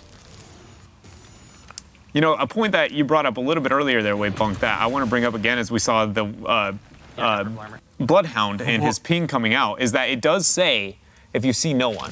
So I also want to point out, just before we swapped over POVs over onto Dizzy, Dizzy actually said, you guys stay over there, I believe in you guys. Look what he's doing. He's all by himself right now. He's fully confident in his Wraith abilities. He sees King Richard and Ninja in the kill feed on the top right doing their job because he's going to do his and try to see if they can try to find a way to get extra kills on other parts of the map. They're starting to run, time overall is starting to run short. We're getting into the kind of home stretch of this tournament where getting as many games in as you possibly can, finishing games quickly, is going to be a big difference. If you roll into third party by himself. What we got to consider when he finds other people, what does he do? Flat initiate. Okay, that's one. He's got 2 others by himself here with the wingman. Popped it off. That's 90 damage to the purple armor, but he's got to be able to get out of here. He has an iframe, shotgun, lit. That's going to be the second knock as he gets it. Full reload now. Full shielding as well. Does he end up buying time? Not necessary. Turns around. That's 41 damage, 42. And my gosh! 3. He told you, guys, I hope you're going to be okay because I'm going to go out hunting tonight. That crouch dodge. Just like, okay, shotgun, cool. Missed your shot. Get the second kill. And what I was going to try and set up before that is I want to know, is he just going to scout and track and then wait till he has confidence, or raw initiate? And he waited literally before he could even find all the information. He was like, time's up, let's do this. That was insane. Now, he's got himself an opportunity to get some little quick loadouts. He is able to be able to get that digital threat, but instead of putting it on the wingman, he actually decides to put it onto the auto shotty. So really smart decision by him, especially if he's going to be going up against something like a Bangalore. It gives him a chance to actually still see through the smoke and have more of a close range bang with that shotgun itself. I like the fact that also to keep in mind, Dizzy clearly, you know, one of the more experienced and veteran players that is competing here at Twitch Rivals, and also on that EVA 8. You know, it's not the Peacekeeper show in the same way it was in Europe. Some consideration across the board, even at some of those later stages. So now, 2 squads remaining. Where'd they go? 2 squads are left. Just go into the zone. They're going to have to try to figure out which direction they do want to go. Dizzy does seem like he's rotating back around to his team, but he's going to try to see if he can cut off. Again, it's this canyon area right on top of this area over bridges. It's one of the scariest places that you can be at because it doesn't matter where you rotate. There's multiple ways for teams to actually come and to try to see if they can get a flank around. So he's going to use the balloon trick. He's going to go across over onto the actual rock bridge itself. See if he can do a little bit of scout out with the trick. He's going to try to see if he can get a float. His teammates are going to pick it up. Champion banner comes across. They're going to get another one. If you thought Reed's money team were going to be anything and everything that was going to win, well, the members of Kings Canyon are showing that the fight is not over yet. What a battle. What a fight. And I love that they're like, we are close. We can possibly take over Reed's money team. So what do? Split up. 31 kills. 31 kills. We saw like 3 games in Europe that crossed 30. I think we've had more than that. I'm going to be honest. I don't actually know the number here in North America. It's crazy stuff. 35, I think, is the record right now. Yep, 35. Yep. Unless somebody has done a game that we haven't actually been able to cast, 35 is that kill counter score right now. This has been crazy. So much action. There's few things left that I really want to see. I feel like I'm trying to think of things like a finisher. Like I agree. Like a legendary armor respawn with a finisher would be amazing. Yeah, something like that. I feel like maybe circle or heavy fighting in a less centered part around the map itself. Right. Like it has been so heavy, the River Cascade like section of battle with that we've seen over and over again. I want to see like maybe not a Thunderdome waypunk, but like something of the like. Or Thunderdome Circle. That's what we want, folks. We're going to take a quick break, but when we come back, we'll have some more fantastic Apex Legends action coming at you. And here's some Chocotaco while you wait.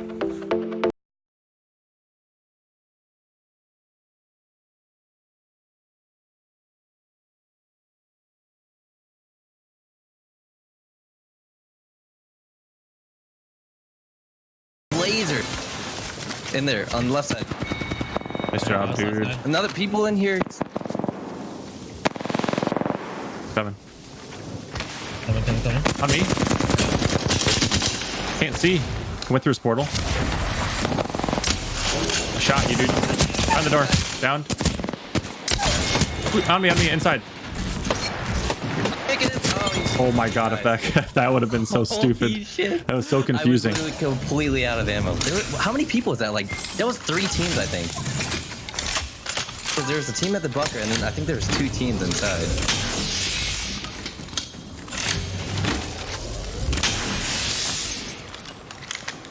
Yo, people behind us. They're close. Okay. Okay. I think he's falling back.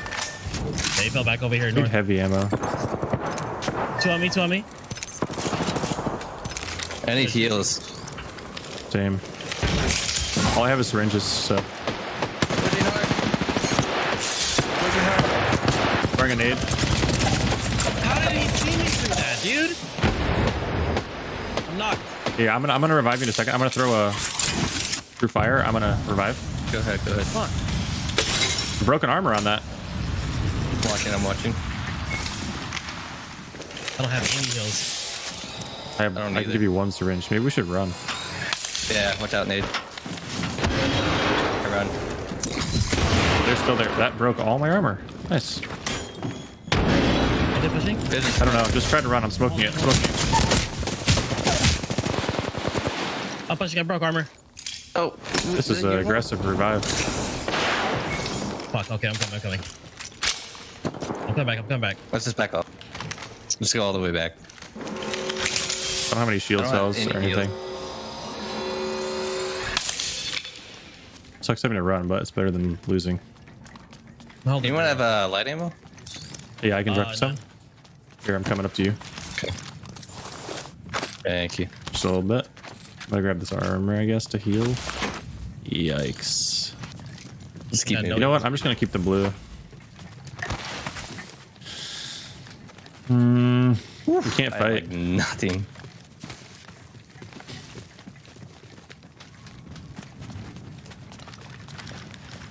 What do you want to do? You want to wrap around?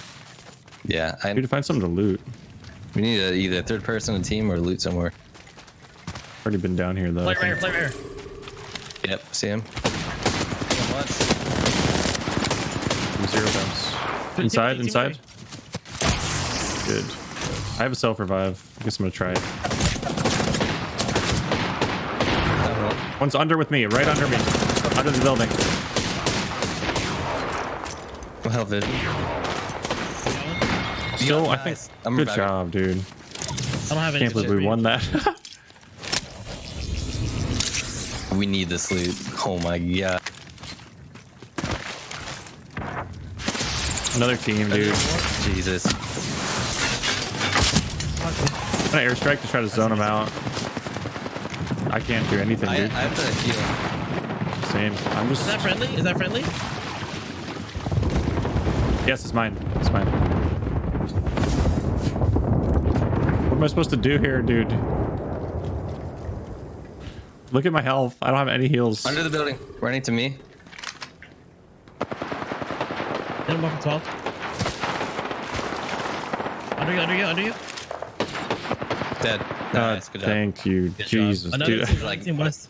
Where? I think so. Need heals desperately. Look at me. Got nothing. Oh, here. Let me give you this. All right, Choco. Need a med kit? Oh, he took the UV Phoenix. Thank you. All right, I'm good now. We said west? I'm getting named at. I'm knocked again. But... Two purple. Okay. Oh, I didn't mean it.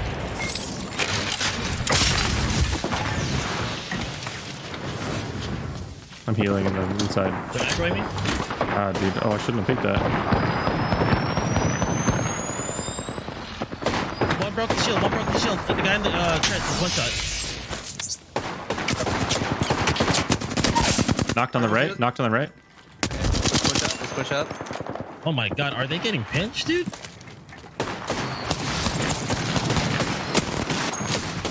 It's knocked. I'm trying to get away from these, dude. Right there on my mark. On my mark. I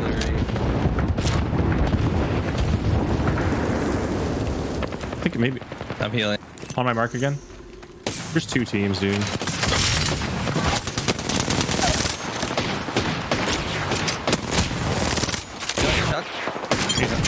Oh, thank you. Okay, I'm gonna heal. Right below me. And then in the cave. There's another team right here too. Yeah, let's kill cave. I'm coming. I need to get ammo. That guy's lit. He's so lit. Phased away. Knocked. There's another one I'm pushing in the smoke. One player in here. Nice. All dead. Smoking visions.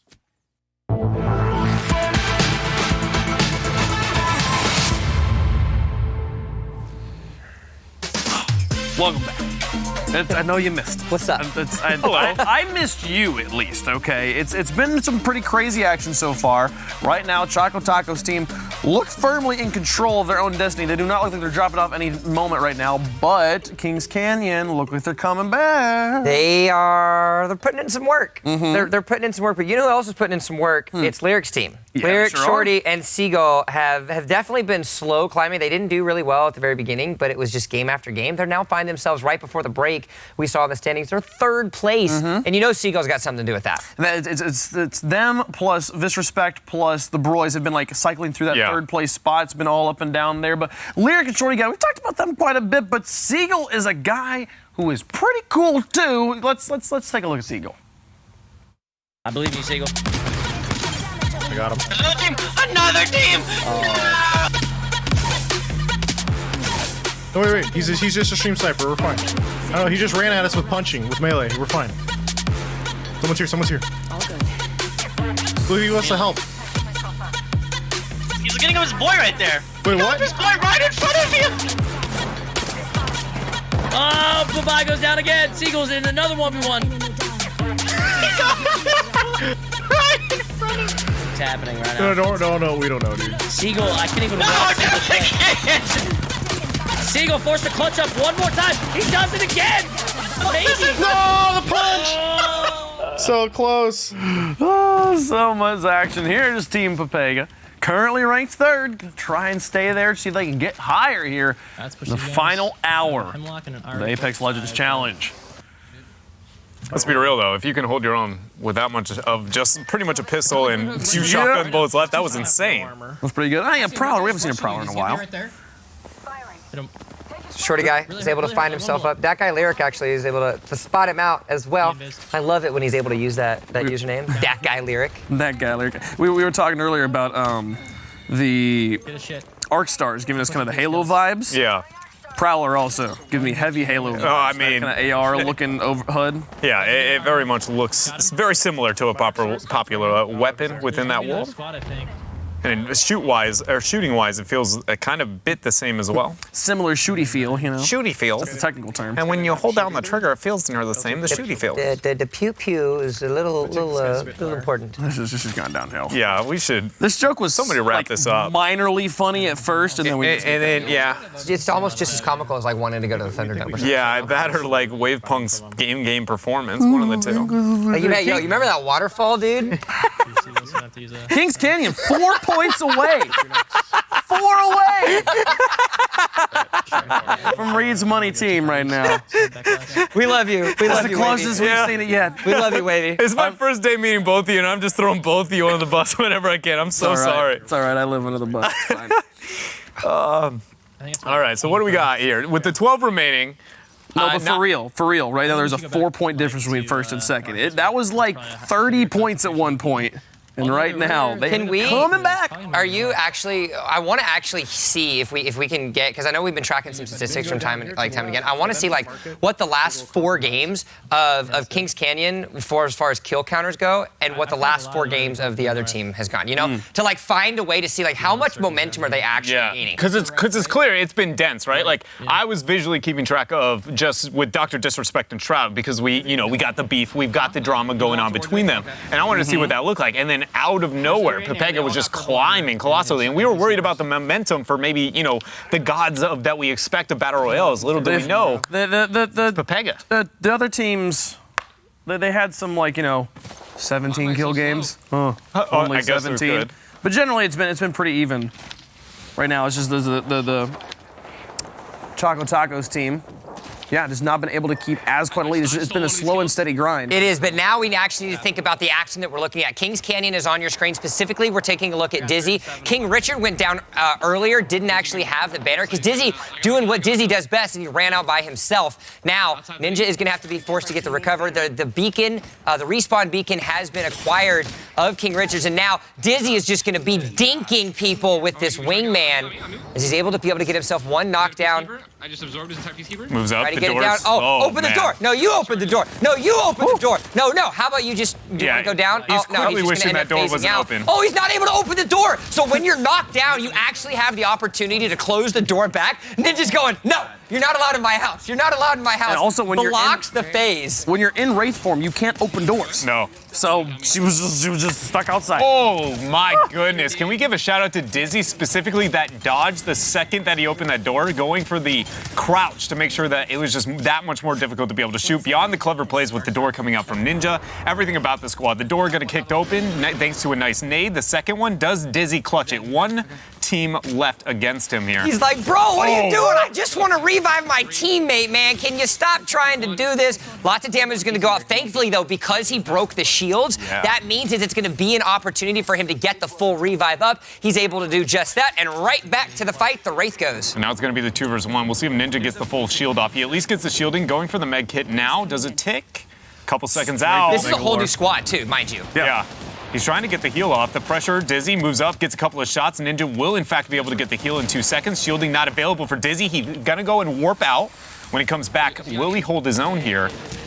Trying to shield up, but so much damage coming through. Brings out the pistol. Digital threat. It's a threat, but it is not the kill he needs yet. No, he does thankfully have full shields, and that's just enough for him to be able to get the down as well as the kill onto his opponent. Now he finds himself up to 12 kills in this game. Both Ninja is up, and he does have the respawn beacon, remind you, for King Richard, so he can decide to drop that down if he wants to. Unfortunately, the ring ends up closing. Oh, he's going to go ahead and do it. So this is something you see a lot of players actually have an opportunity to do. Because this is only round 2, it's not doing a ton of damage when you're outside of the ring. So he actually throws down the respawn timer, throws some meds down so King Richard can actually get back into the fight, and then Dizzy now is going to be able to run. He pops his ultimate to be able to get some extra speed boost and get some extra, but not only does he do that, but it drops the portal down for King Richard to go once he gets on the respawn. So he can get the escape afterwards. And one of the reasons why rezzing in the zone is actually extremely effective, even more so when you have plays like this portal coming out from Dizzy, is the fact that though you have a 15-second descent time while you're in the ship, you are not taking damage. You are not a part of the game yet. It is not until you actually leap out of the ship that you actually start taking damage. So in reality, you have distance from hitting the ground, running to the portal, and that is it worth of damage. At most, I'm going to say, a couple of ticks here and there, and on a round 2 circle, that's about nada. So Dizzy's going to hard reset now to come try to help out his teammate. Ninja is going to be able to be there. A couple shots. Ooh, isn't able to get it. Thankfully, though, just as I say that, he is able to get the knockdown. 32 damage was all it needed. King Richard is back alive, and if you actually take a look, King Richard was able to find himself an epic armor. Another knockdown is going to happen. What? Another is going to happen. That's going to be the elimination. Dizzy is showing us why Kings Canyon is still in the running. We walked in today, and I was talking about the Spitfire, and you guys, okay, maybe a little bit of credit, but all I've learned today is I do not wingman hard enough. This gun is disgusting what some of these players are able to make happen. 2 points, gentlemen. 2 points stand between first and second place. Kings Canyon is knocking on the door of the money team. They have their own mob. The King have come to collect their royalties. But also, the Shroud Disrespect battle. Shroud is back on top for the first time in a while, taking that 3rd place spot. And considering some of the third party we were looking at, that Pepega, what are they doing? They actually have taken a back seat, actually dropping a little bit lower. So suddenly, those guys we expected really stepping up, and Dizzy still continuing that here. Got a single knock. Can he get the second on the right-hand side? He does. Third man sitting right in front of him. Will he bring out the wingman, give him the old clock here? 7 shield batteries stand between him and certain death. He's going to be able to try to see, does he want to get the no? No, look at the quick flick to move around. 45, 45. That's going to be a death. Another 1v3 coming out by Dizzy. 18 kills, 3 squads still left alive. He's not playing Apex Legends. He's playing number generator. Yeah, no. How many numbers can I make? Ooh, I like 45s. Let's make 45 now. Pop, pop, pop, pop. It feels like the way he's getting this loot, he's getting a number generator as well. My goodness. It better? He drops a care package, gets dropped down. He picks up a legendary Mastiff. So now he's got he's got the mid-range of the wingman. He's got the short range of the Mastiff. Nothing is standing in between Dizzy and his potential throne. Yeah, this is going to be a tough one here. I have a hard time saying that. It's a little Dizzy. You could say it is at this point. 18 kills he's at. He dropped 21 to start the day. There's 3 squads left. He can do it again. 6 points, and now, they're on ladies top! and gentlemen, we've got an even tie. 315 points. Kings Canyon and Reed's money team find themselves. It is a $1,000 difference that they find themselves potentially getting with that first place. And as it's looking thus far, with 3 squads left alive, we saw Ninja actually was able to get himself a knock. All is looking good for Kings Canyon. Look at that maneuvering, though, with the flight over. With the possibility to be able to get this recover? All three in front of me. It says the recovery there, but I think that might be a slight UI adjustment there. Don't think that's going to be the case. Nice 45. Knock number 2. Does he find himself a third? I mean, where's more numbers? At this point, I'm upset when numbers don't display. Look at all them pretty numbers. 21. He's tied his all-time high of today thus far. He's popping with the Mastiff. That's 90. That's the champion. Dizzy, Kings Canyon. I think they just took the lead. 22. They certainly did. They were tied when we saw the standings last time. They get at least 5 kills, plus the 4 kills they just got, plus the 5 for the win there. And I want us to hold on this screen for just a moment longer. I want to see how many kills they had in total. We'll check in with it later. Here is the Reed's Money team. They are now playing from behind for the first time in like 3 hours. But like, are they really playing from behind? You know, like they were sitting at even. I think after that, they're gonna end up being down by like 5 or 6 points. A win here with 24 members left alive could put them back up ahead. But this just shows how neck and neck these two teams really are. Back and forth. 7 squads left here for them to clean up.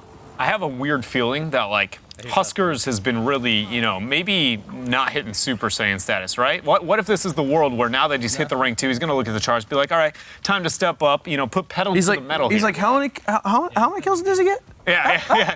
Okay, watch this. Yeah, Watch this. He goes from, you know, Huskers to the biggest old pupper we've ever seen. And I'm ready for it. We'll see what happens here right now. Man, 9-point lead for Kings Canyon. Do I fight or what? I don't know, dude. Probably not. Full team, probably not. Whole team, probably not. On me? You can just fight him later. I would run. I mean, he's by himself. I'm waiting to get closer. One guy's going in the building. Ask Well, I Dizzy guess if no, that's never mind. not him. He has. That's my answer to that one. He has Chocotaco behind him. Oh, there's one. Nice little knock, though. We seem to forget, though. We saw so much wingman action in the last, like, 5 minutes. By the way, the Spitfire still exists. 2 knockdowns now coming out for Huskers, as it looks like they still find themselves in a pretty good position. I was going to say secondary. Look at what he's got in his backup as well. Well, all right. He's got the class. He's ready to go. Oh, my goodness. So take your pick. Pick your poison. At that point, it just comes down to, I feel like, which one has the better attachment. That's the one I'm going to stick to for now. Now, for those of you that are wondering on time, it is currently 5:15 on the West Coast, 30 minutes remaining. They can play until 5:59. They are allowed to play until 5:59. That is when their last game has to be started by then, and they can finish that game. The last game has to be started, I thought, by 5:45. It is 5:59. It is 5:59? All right, 5:59 it is. So, still plenty of time left remaining. It doesn't seem like a lot, Oh, but... check it out. We got a timer. Dun, dun, dun, dun. Oh, wow. Ba-da-bam. That makes it so much simpler. No more clock math. Who knew we had the technology? Like, They're in this building. 2019. Got clocks, man. got a good nade, too. Gonna throw a second. You got pressure on the right-hand side, no shielding available. Gonna go ahead and back and retreat. And, you know, that's a common technique. Anytime you lose shielding, you immediately want to go to the shielding based on the fact that it's better than health on all the arguments I've kind of given throughout the stream over the day. And that's part of the reason we saw Dizzy in that last round. When he got the break on the shield, was able to go with the res immediately after. And that's just an element when it keeps reoccurring. I think it's important to bring up because it will help everybody at home. If you want to get better at Apex Legends, these are the, I'm understanding what the right choice is in all the situations that these pro streamers very much are. Now Chocotaco. He wants that top spot back. Because you realize these guys, they talk to each other all the time. Yeah. The money is fun. They're doing their normal streams right now. These guys are just earning money the way they do every day. But they want to be the winners. They want to win Twitch Rivals. The first place is not just about money. It's about the pride and the honor of being able to brag to your fellow streamers that I was better than you. 329 to 321, an 8-point difference right now as Kings Canyon is starting to pull away a little bit more. So they got into another game, started getting those kills. On the roof, dude, on the roof where we are. One's knocked, one's low in there. One shot. So 8 points ahead. Fuck, one on me. Now, we don't have to rule, we can't rule out the boys though. They do still, yeah, they are 27 points behind. Believe it or not, that isn't something that's an hour to go. That is unreachable. 21 points was, I believe, the largest deficit Kings Canyon fell below Reed's Money team. So things aren't going out of the mark just yet. However, shots are being hit across the board as Chocotaco is able to get themselves yet another wipe. 4 squads, 12 members are left alive in this game. Really got to appreciate just how fast you saw Chocotaco swap over to that Spitfire and able to immediately find the tracking, hit the couple of shots wall, having the mobility through that staircase because pretty poor lighting, you know, within that section. Hard to always maybe able to keep track of that. And more importantly, helping a team that needs as many points as they possibly can. Huskers has really been able to step up for the squad, but as we know, this final hour, I feel like things are going to get wild. It seems like we have an idea what's going to happen, and I feel like every time we've done that, things get more weird, so I'm expecting that to keep up. We'll stick together. And just to be clear, that timer is to the beginning I really think if we don't drop of their last game. They have to be in the lobby before that timer hits 0. They can keep playing the duration of that game once the timer is hit 0, but they cannot queue up for another match. So that timer will hit 0 here in about an hour, and we will keep watching gameplay. If you're confused, that's why. And if you're like, hey, you know what? You haven't shown my boy TimTheTatman very much, and you know what? I'm with you, man. TimTheTatman's pretty great, but hey, this is a 2-monitor show. You need to have at least 2 monitors, one for us and one for your favorite streamer. They're all live on Twitch right now. Click the little black circle on your screen. That is Twitch extension will show you all of the players who are competing in this tournament right now, and you can show them. And hey, tweet me your setup. If you've got more than 2 monitors going on, show me. I want to see it. At WavePunkRL, I will retweet you if you do, you know? Shout out Frank, cool. but okay. Shout out to Wave. Wave has been the most generous person today. So nice. He is giving out his Twitter handle for free. Yeah, that and a Chocotaco plus a sub over to Chocotaco. I didn't say the sub. That was. I think I heard a sub. Did you hear a sub? I think I heard a sub. I heard a sub. I thought I heard a sub. I think it's a sub. Well, it's okay, Wave. It's all right. That was an ult coming in from an enemy, Bangalore. Found him up the hill, but Chocotaco returning fire here with his Spitfire. Pressure up, I believe, from Vision. 4 squads still left. There are 9 members still left alive. We're going to swap over to one of his teammates now in Visions. He's going to be able to get the height advantage. Knockdown's going to be able to happen, so he's going to snap down to a little bit of a different target. Changing over to the Peacemaker then. He's going to try to get the lifeline, but it's not going to matter because Chocotaco will help him out. And they're going to get yet another 3 points added to the mark. And so just when you think that it's Kings Canyon who's going to run away with it, don't rule out Reed's Money Team. They're heavy there? No, only 3 squads remaining, close to getting another victory. I would say the Orchid on the Peacekeeper, great skin choice. Last squad. Is that what we got right now? It was. Oh, and hey, the other squad got eliminated, now down to 2. I know. Damn, that was quick. It's going to be interesting to see how long it takes this team to find this other squad, right? That's been a problem we've been bringing up over and over again. It seems like we hear shots already in an enemy ping. This should be it. Identifying it quickly. Oh, perfect round for this team that right absolutely needs it. They're already here, already available. There's going to be one dropped. Vision getting a side flank along with Huskers on the other. Find themselves a secondary. There they go. Only 2-man group and another great victory here. And picking up points when they need it. Yeah, for sure. They cannot afford to fall behind right now. They want to take that #1 spot back. They need these wins. They need all these kills. Let's go check in with Papega, Lirik, Shorty, and Seagull.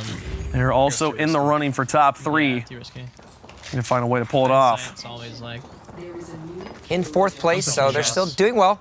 Again, it's part of that consistency factor. We talked about this a lot with ZF, taking a look at the European region. They're kind of employing a lot of the same strategy, but all 3, Lirik, Shorty, as well as Seagull, being like, you know what, sometimes we just need to take slow and steady, and we need to try to see if we can figure out a little bit of a better way to handle this, because we might not be the ones getting 20 kill bombs, but at least we're making sure to operate as a team. One's close right, one's close right. I'm on board with Shorty. Down the hall. We're coming.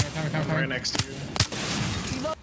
Taking a lot of damage there. He just closes. Seagull ends up closing it. Nice ping. They get a 3-man reveal. Bit of damage on the first target to move out. Lirik gets a clean pressure there. We're going to see Seagull. He needs to be able to move up and zone off that choke for a little bit longer. As the mech hit now going to be dropped in the downtime here for Short Guy. That'll help out a lot. As Seagull, as you see in the top right, the kill feed, cleaning up 3 kills, I believe, here. And that's the whole team down. Despite the extra kills that they were able to get and the win, Reed's Money Team still finds themselves 2 points behind. But look, the slow creep up yet again. The Broys now only sitting at 21. Taking a look at what we're seeing, though, I believe that it was Shroud that actually just got at least a 20 bomb in his last game. Yeah, she like. They've continued to climb up. We've got 3 teams now above 300 points. I think she tried to like. Papega is able to move above Disrespect the Craft, but only the 2-point difference. It is so close. And 2-point difference between first and second as well. It is coming down to the wire. In Europe, we had a pretty clear favorite at this point. Yeah. Not anymore. No. Not here in North America. And with 53 minutes still remaining, including the match that they queue up to at the very end, there's a pretty good chance that somebody's going to break that 400 mark. Yeah. Could easily pull it off. Someone just respawned far west at the airbase. We get out of their initial drop, start to move across the Kings Canyon. It is a team name, but it is also the name of the map. This corridor, or this, not more so the lack of corridor, I guess, that kind of exists in this area. It's always really scary for me to move across. Honestly, the only time I enjoy it is if I am a Pathfinder, which is more often than not for me, but not your average Joe, purely because you can grapple onto those things above and fly really far and get out of that open territory quick. You know, it's not necessarily going to look poor here for Pepega at this moment in time, but it's one of those moments, you know, while watching these players, note some of the higher risk areas that if you run into an initiation and aren't as good as them, you might want to pick better fights. Now, Kings Canyon trying to escape the clutches of the circle. Back to our number 1 team. There are 9 squads left remaining. They actually ended up fighting what it looks like to believe way outside of the ring. So now they're going to have to be forced to med up and actually run for high country back into the ring itself so they can stay safe. It does look like 2 of the members are already there. Now they're still remaining on King Richard. As you can see, it is quite the visual and audio effect when you find yourself outside the ring. We'll be able to make it safely, though, so that's one thing that's really good here for the roster. And spare syringes even beyond that point. It's only going to take roughly 2 for King Richard to be able to heal up to maximum HP. As we see them drop there. And now the question is, what do we see from this squad? The double NRG between King Richard and Dizzy down below, and Ninja. 21 points separate second and third place, and 24 points separate first and third place. So there's a really good opportunity for the boys to get themselves some steam. They started that, you know, they got themselves some steam in the first about hour number 2. Now they're going to have to find it again if they want an opportunity to get themselves into that top 2 situation. And if that's the case, and the members of Kings Canyon and Reed's Money Team continue to frag out the way that they have, we could have a 3-way horse race to the top. How exciting would that be? Come around the final corner 3 wide. 50 minutes left to go. 9 squads left here for Ninja.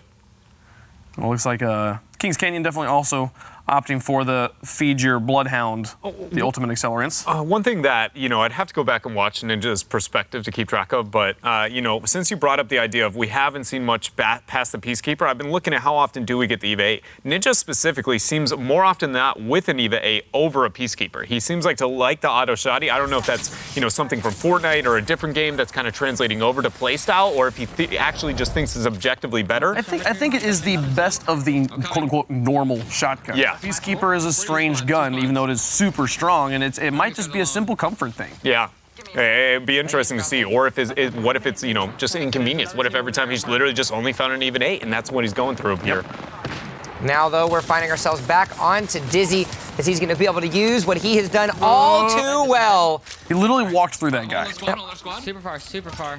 I just want to know, like, you know, I'm not doubting Dizzy as a player. Clearly, he's proven to, I think, a lot of people today. Like, he's a dude to look out for. But what does he look like? You remove the wingman from the series. Like, is he equally as lethal in other areas, or is just, that's the weapon of choice Also, today? what does he actually look like? Because his webcam is just showing you how skilled his mouse movement is, but you actually can't see his face. He's got a little bit of that, like, Hayam Ghostu vibe, you know, where so you just put up the original stream. It's not, you're there for the good gameplay, and that's it. And honestly, man, he's providing. Maybe he's Abraham Lincoln.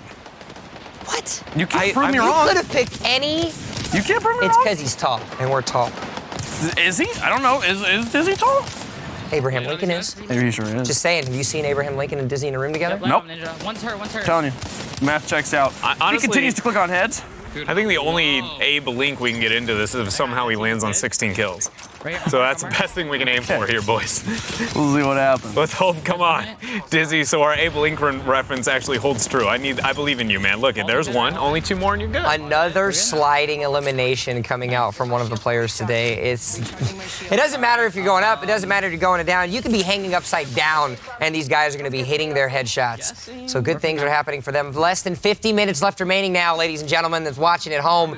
For these players, you can see 14 kills now going into the hands of Dizzy, and with 4 squads left alive, there is an opportunity for them to continue to push up the way that they need. You see that dropout in the distance coming through, The one that's further is not along with possibly a res out there, I believe.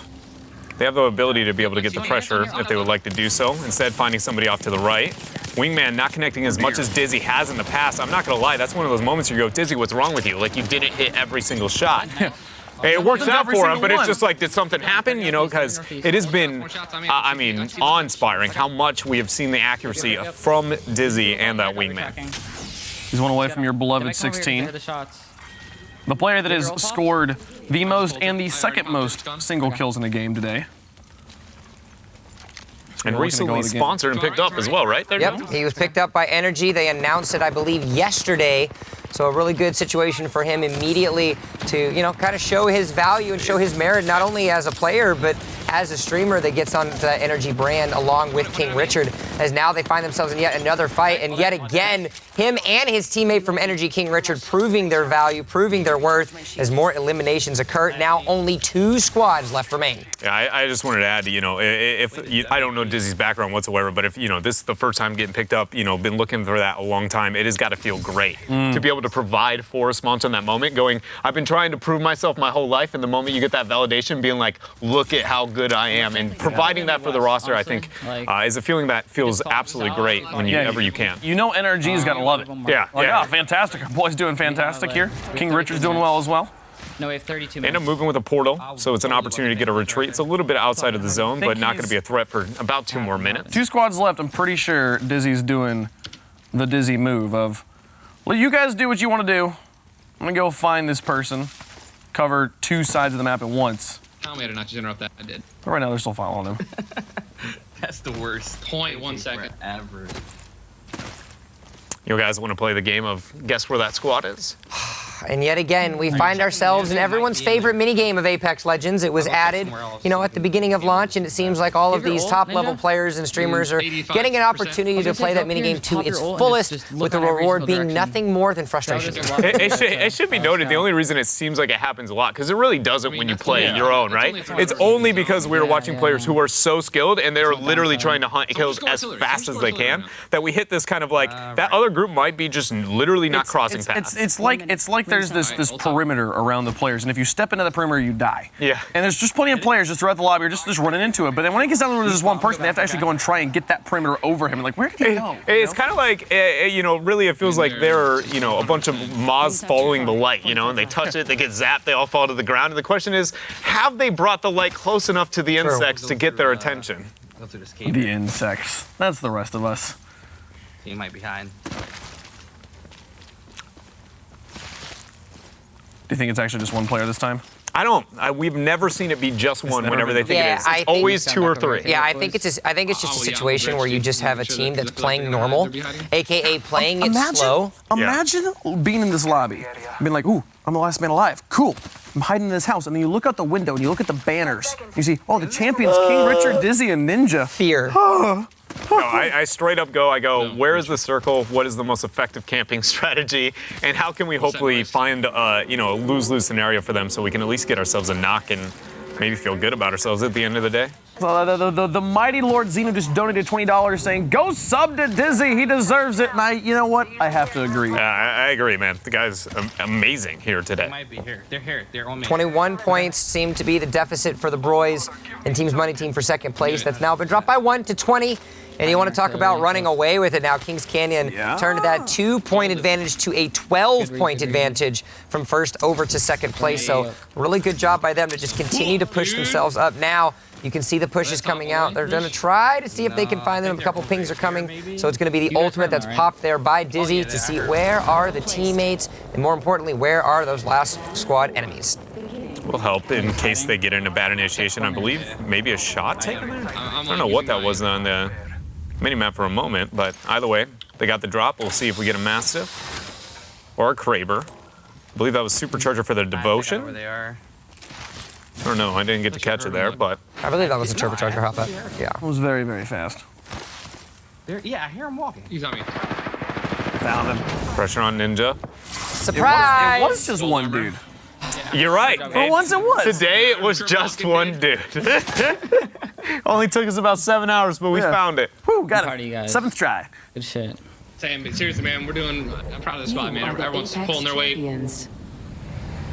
This is going off. Ninja, El Jefe, giving his support. trying to pump up the team, keep the morale high as they are trying to close this out. But here is their biggest competition, Reed's Money team. Chocotaco, Visions, Huskers. I almost said Real Crafty. He's on a different team. He's on the DrDisrespect and the Crafties. He remember? is, exactly. I wanted to say that, it's not the major thing like or 6 the days a most week. revolutionary or anything, but I just have huge appreciation for anybody who comms-wise is very supportive and like brings up a whole morale. As a guy who used to be a leader in, for a competitive team, it's an important thing to have, even in like the not so try-hard tournaments, and I just appreciate whenever you can see that there. Everybody's doing a great job, it's just being able to get that feedback. You hear that, who's watching at home? Positive reinforcement is a really good thing. Yeah, saying hit your shots is usually not the best way to make sure that player in fact does that. I remember watching Mr. Dreadnought here, watching his stream, and they dropped into this one game. He picked up a Peacekeeper. His 2 teammates get down, and it's him versus one guy, and his teammates are both screaming, "You hit these! You hit these, Dreadnought!" And he whiffed everything, and he's like, "Dude, you put me on the BlizzCon stage in that moment." I went from in my bedroom to the BlizzCon stage. It was so much pressure. Yep. Now which they are on now. We want to take a look and see at the standings yet again, because this is something we're going to be following over the course of the next 42 minutes, as those standings are going to have to get updated pretty soon yet again, because Huskers in the company of Reed's Money team are still racking in those kills. So just when you thought Kings Canyon was running away with it, Reed's Money team are firing back. They cut the deficit back down to 8 points. A win and just a few kills. Easily pull it in. Anyways, 13 kills right now from Huskers. On like competing. They're not making it easy for Kings Canyon to take this win. I feel like as the game is going to be moving on, as we're ticking down with that 41 minutes remain, we know these later squads, with only 3 or 2 squads going to be remaining, that these guys, it's efficiency on when you can find them. Here we find another initiation for the 3rd squad. The question is once this gets done and Huskers ends up cleaning here with Chocotaco and Visions, how long does it take for squad number 2 here? Well, just when you thought everything was going to be great, by phasing as a Wraith, you get yourself right out of the world and immediately. The phase seems kind of broken until you do it. And then you're like, okay, I can get away, but I don't know where anything is. And actually, when you're running through the area, you like these apparitions, these visions of people that aren't there show up in your vision. So you kind of are running blind to some degree. My goodness. They found him. Spitfire. After shot. The long range from the Spitfire. You could see the damage counters adding up. And you know what? Wait, not just when you think the Spitfire is what we need to watch. Let me show you how the wingman works. Champion banner pops up. You are the champion, Huskers. You're going to wipe some sweat off your brow because yet again, Reed's Money team pick up a win. I mean, he did, within that one clip alone, it had to have been near 300 to 400 damage, it felt like. That was absolutely ridiculous there from Huskers. Just at that range and having that amount of accuracy with how big or more so small of a window he had, colored me impressed. Back over with Kings Canyon. It'll be just kind of a constant juggle between these 2 teams. Make it work. Nah, it's fine. We're gonna slay this Kings out. Canyon is trying to hold on to this lead. So this is a new match. Remember, they did just win their last one. They were able to get that final 1 member. They were able to queue up immediately and get themselves right back in. Peacemaker and a Hemlock now for Dizzy. Doesn't have his wingman, but it doesn't mean he's any short of being able to have some lethal damage behind him. Gonna have to be forced to reload. Do you see this? Oh my, that warp was very confident. He's got 171 kills right now in this tournament. Shroud at 124 on the Bangalore. And Seagull racking up the kills as well at 105. And just when you think he can't get any better, he's going to come in and do all the damage with a Hemlock. You think I need a wingman? Nah, give me a Hemlock, I'm totally fine. He's able to hit all of those shots. He's gonna have to be forced to bob and weave. Also, I think it's worth noting, TimTheTatman making it here onto this board with 49 kills on the Caustic. Hey, Caustic mains unite. There he goes. 4,000 bits. Oh my goodness, Umac, thank you so much. I'm sure Dizzy appreciates it. His heart bits as well, showing the love, spreading the love. If you guys haven't made sure that you checked out Dizzy, head over to his channel. You can see the link at the top right. That's twitch.tv/Dizzy. He does end up going down. There's 90 seconds remaining for him to be able to pick up his banner. So all is not lost yet because he does still have 2 powerhouse members such as King Richard and Ninja on his team. So lucky, man. He had shot me the worst pistol. Dizzy, though, down. Plenty of time to recover. Don't go for their covers instantly. The 1 versus 1. No, Ninja's got a triple take. No! Oh, my. It's a bad spot with Dizzy down and that going he's gonna down. get There's finished. the execute. No! Humiliation! Hands off keyboard, nothing you can do. The pain in his eyes. Do we have the last member here for the full recovery with There's Richard? King Richard. And he gets the one knock. Gonna need a few more. Takes the knockdown shield down so he can make sure to get that full elimination, because even if he dies here, they still want to make sure that they can get those extra kills where they need. It's really important as well that he got that elimination. You do not want to get killed by Shrek 2 memes.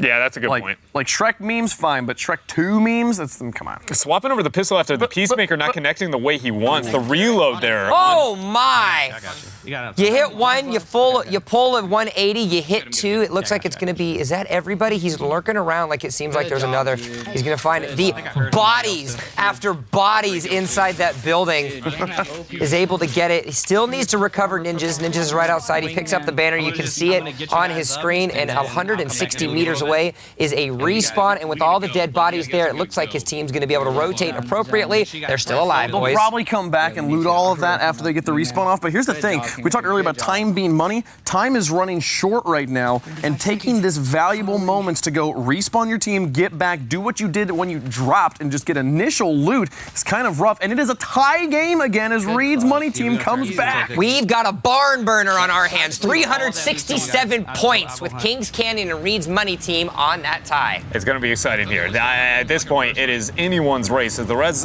does end up coming in, one thing to keep in mind on the note of time, like Wavepunk was highlighting before, not only is it time with the race towards that end there, but also just in this map itself, and the fact that the zone is closing in within 15 seconds, and they are not towards the center, at least not quite yet. They have quite a bit of distance to kind of trek, not only to hit the circle, which I'm not too concerned about. These guys are going to be fine within the circle. It's more so the positioning and furthering those kills, because right now people are in that circle dying, and those kills are the ones they need for points. Need those kills. And there's actually, though, thankfully for Kings Canyon, a lot of people still left alive. When we take a look at the end of round one, in a lot of these pub lobbies, you have a lot of people dying early because many squads decide to hot drop. They don't spread themselves out. They aren't reflective of what you see mainly in competitive battle royale play. As a result, with 34 players left alive, that's 31 dog tags they can potentially collect. Absolutely, and we're gonna go check back in with their competition. This is back and forth. If you got multiple monitors, you should have somebody on Kings Canyon, somebody on Reed's money team. Go to the other one. If you want to be able to follow all the action on the moment, we are bringing you the coverage as we get it. So we're taking a look at Chocotaco's POV. He has actually been full killed. You take a look on the left side, right below his webcam, you can see it says delivered a beacon, and that's actually Visions that is running over to the beacon. You can see the lovely little beam of light coming down right on that respawn beacon. Yeah. One interesting note here is that's actually back-to-back reses at the exact same point of Skulltown for both teams. Actually, they're both landing Skulltown and playing a very aggressive early game, it seems like. And I wonder if some of the theory behind that is not only the high-end loot that Skulltown has, but also it's isolated enough to not expect a million people, get the loot, and then go find the actual fights with the high dense population you want later, or if there's some kind of other ideology here behind this. Maybe they just feel an emotional connection to the dead Leviathans that are. I mean, you know, chat, I need some Fs right now for all the dead Leviathans out there. F in chat to pay respects. The Leviathans need it, but they're also alive off to the side. They're fine. All right, we're getting into crunch time, gentlemen. We are at 19 minutes, 40 seconds left remaining. Now remember, and Wavepunk, you've been highlighting this, and it's something that we need to make sure we keep track of. You can queue up for a game before that timer, but you have to be in the lobby when it hits 0, because then you can potentially play out your last game. Less than 20 minutes left. These guys running short on time. Right now, it actually poses a really kind of interesting question, because if you are right now, you know, Huskers, you put yourself in a situation to where a full game, if you're winning it, I'm going to say anywhere from like 10 to 15 minutes at the rate at which these guys are playing. And so the question is like, do you want to risk that, like, you know, maybe ending a game short by not necessarily playing that well, look for a double stack and get a full one game and a start right before the end, or what? Just for the sake of having information that might not necessarily be as useful in a tournament like this, but something that I'd be very curious of seeing, what the average game time of these guys actually are like. The average game time, when you play it all the way through to the 4th, 5th, and even 6th round, you find yourself at about the 20-minute mark. These guys, I think you hit the nail on the head with that. They're mostly running around that 15-minute mark because of how quickly they're going. Very few games have actually made it to the end of round number 3 because of how aggressive these guys are playing at those final circles. And I think, you know, call me the try hard at heart here, but something about my brain would immediately go, all right, so I've got 2 games left, right? According to how this is going to end. So right now, if you're a Huskers, you sit yourself in a very tough situation. You know you can't walk out of the lobby, right? And so it's going to be like, is there any situation where it is worth risking some kind of death or taking a hyphy choice? Because you have 2 games if you die now. You only have 1 if you have, you know, maybe a mediocre approach to the mid game. There's no reason to not go for it. Well, that's the next every fight. That's the next thing that I actually implore you guys to think about as well is when do you actually decide to do the strategy that Kings Canyon is doing, where you basically send Dizzy off to go do his own thing, and then the other 2 do it? Because split up, whenever you're thinking about high kill games and trying to go for the squad records, every single BR, it's been every single member of the squad going off and doing their own team. Different place going for the 1v3. Is there a time when the members here of Reed's Money team need to employ that strategy? We're here. I think if you're here, I'll say if you haven't started your game that you intend to do that, your next game, Snap needs to be the solo split. You know, there is no jump master. Each for their own. You go to Skulltown. I got myself over here in Swamps, and we'll meet in the middle when things start going down, or hopefully we've killed everybody in between. Or you can all drop Skulltown, win the big battles there, and then make yourself to get a spread out. Directions. As well. Land dead center of the map, win that area, and just move in just tertiary direction. There's so much mobility with the balloons that they've put in Apex Legends that you can essentially move wherever it is that you want to go and go in an opposite direction. Look, you can actually see it right now. You've got the next round that's going to be happening very soon, but they're all deciding to go outside of the ring because they want to try to get themselves some more kills. Yeah, We've never really gone over to this area. It's one of my favorites. I believe it's Wastewater, is it? Or Water Treatment is the name of it, yeah. It's just one of the, you know, it's pretty because it's like not pretty, if you know what I mean. Like it's corrupted, it's like so if ugly, the world it's had kind of been left. It's pretty because you can't smell it. It's like my grandma's dog. It's so ugly, it's beautiful. Yeah. I don't know. That to me is the entire You refer to yourself species. as your grandma's dog? All right, listen. All right. 9 squads left here. It's Huskers. Should bring Grandma jump into this. You're the one who mentioned the grandma here. They are so close. The standings have been neck and neck. Last time we saw them, they were tied up. These 2 teams trying to bring home that $8,000. Also leading in right now, it seems like everyone's winning, right? These 2 teams are winning all the time, which means that it's going to be who gets the most kills who takes the victory, which means that the free team who comes in first, most likely also taking home that most kills prize pool of $7,500, which is what we saw Team Maine do in Europe as well. Worked out in any way. 15 minutes. Just over 15 minutes left remaining. I was going to say, unlike within the Europe, we saw Team Maine set the tone after hour 1. We knew how it was going to be. This is very different than what we've had out of the Europe. Though it is similar, I think it's very important to know that this is far more tense at almost every level of the bracket comparatively than what we got out of the European region. Yeah, we've been so concentrated on this, we haven't even talked about the Shroud Disrespect rivalry. Yeah. And that's been just back and forth. Because we got a new rivalry, and it's Huskers versus Dizzy. Versus Dizzy. This is it.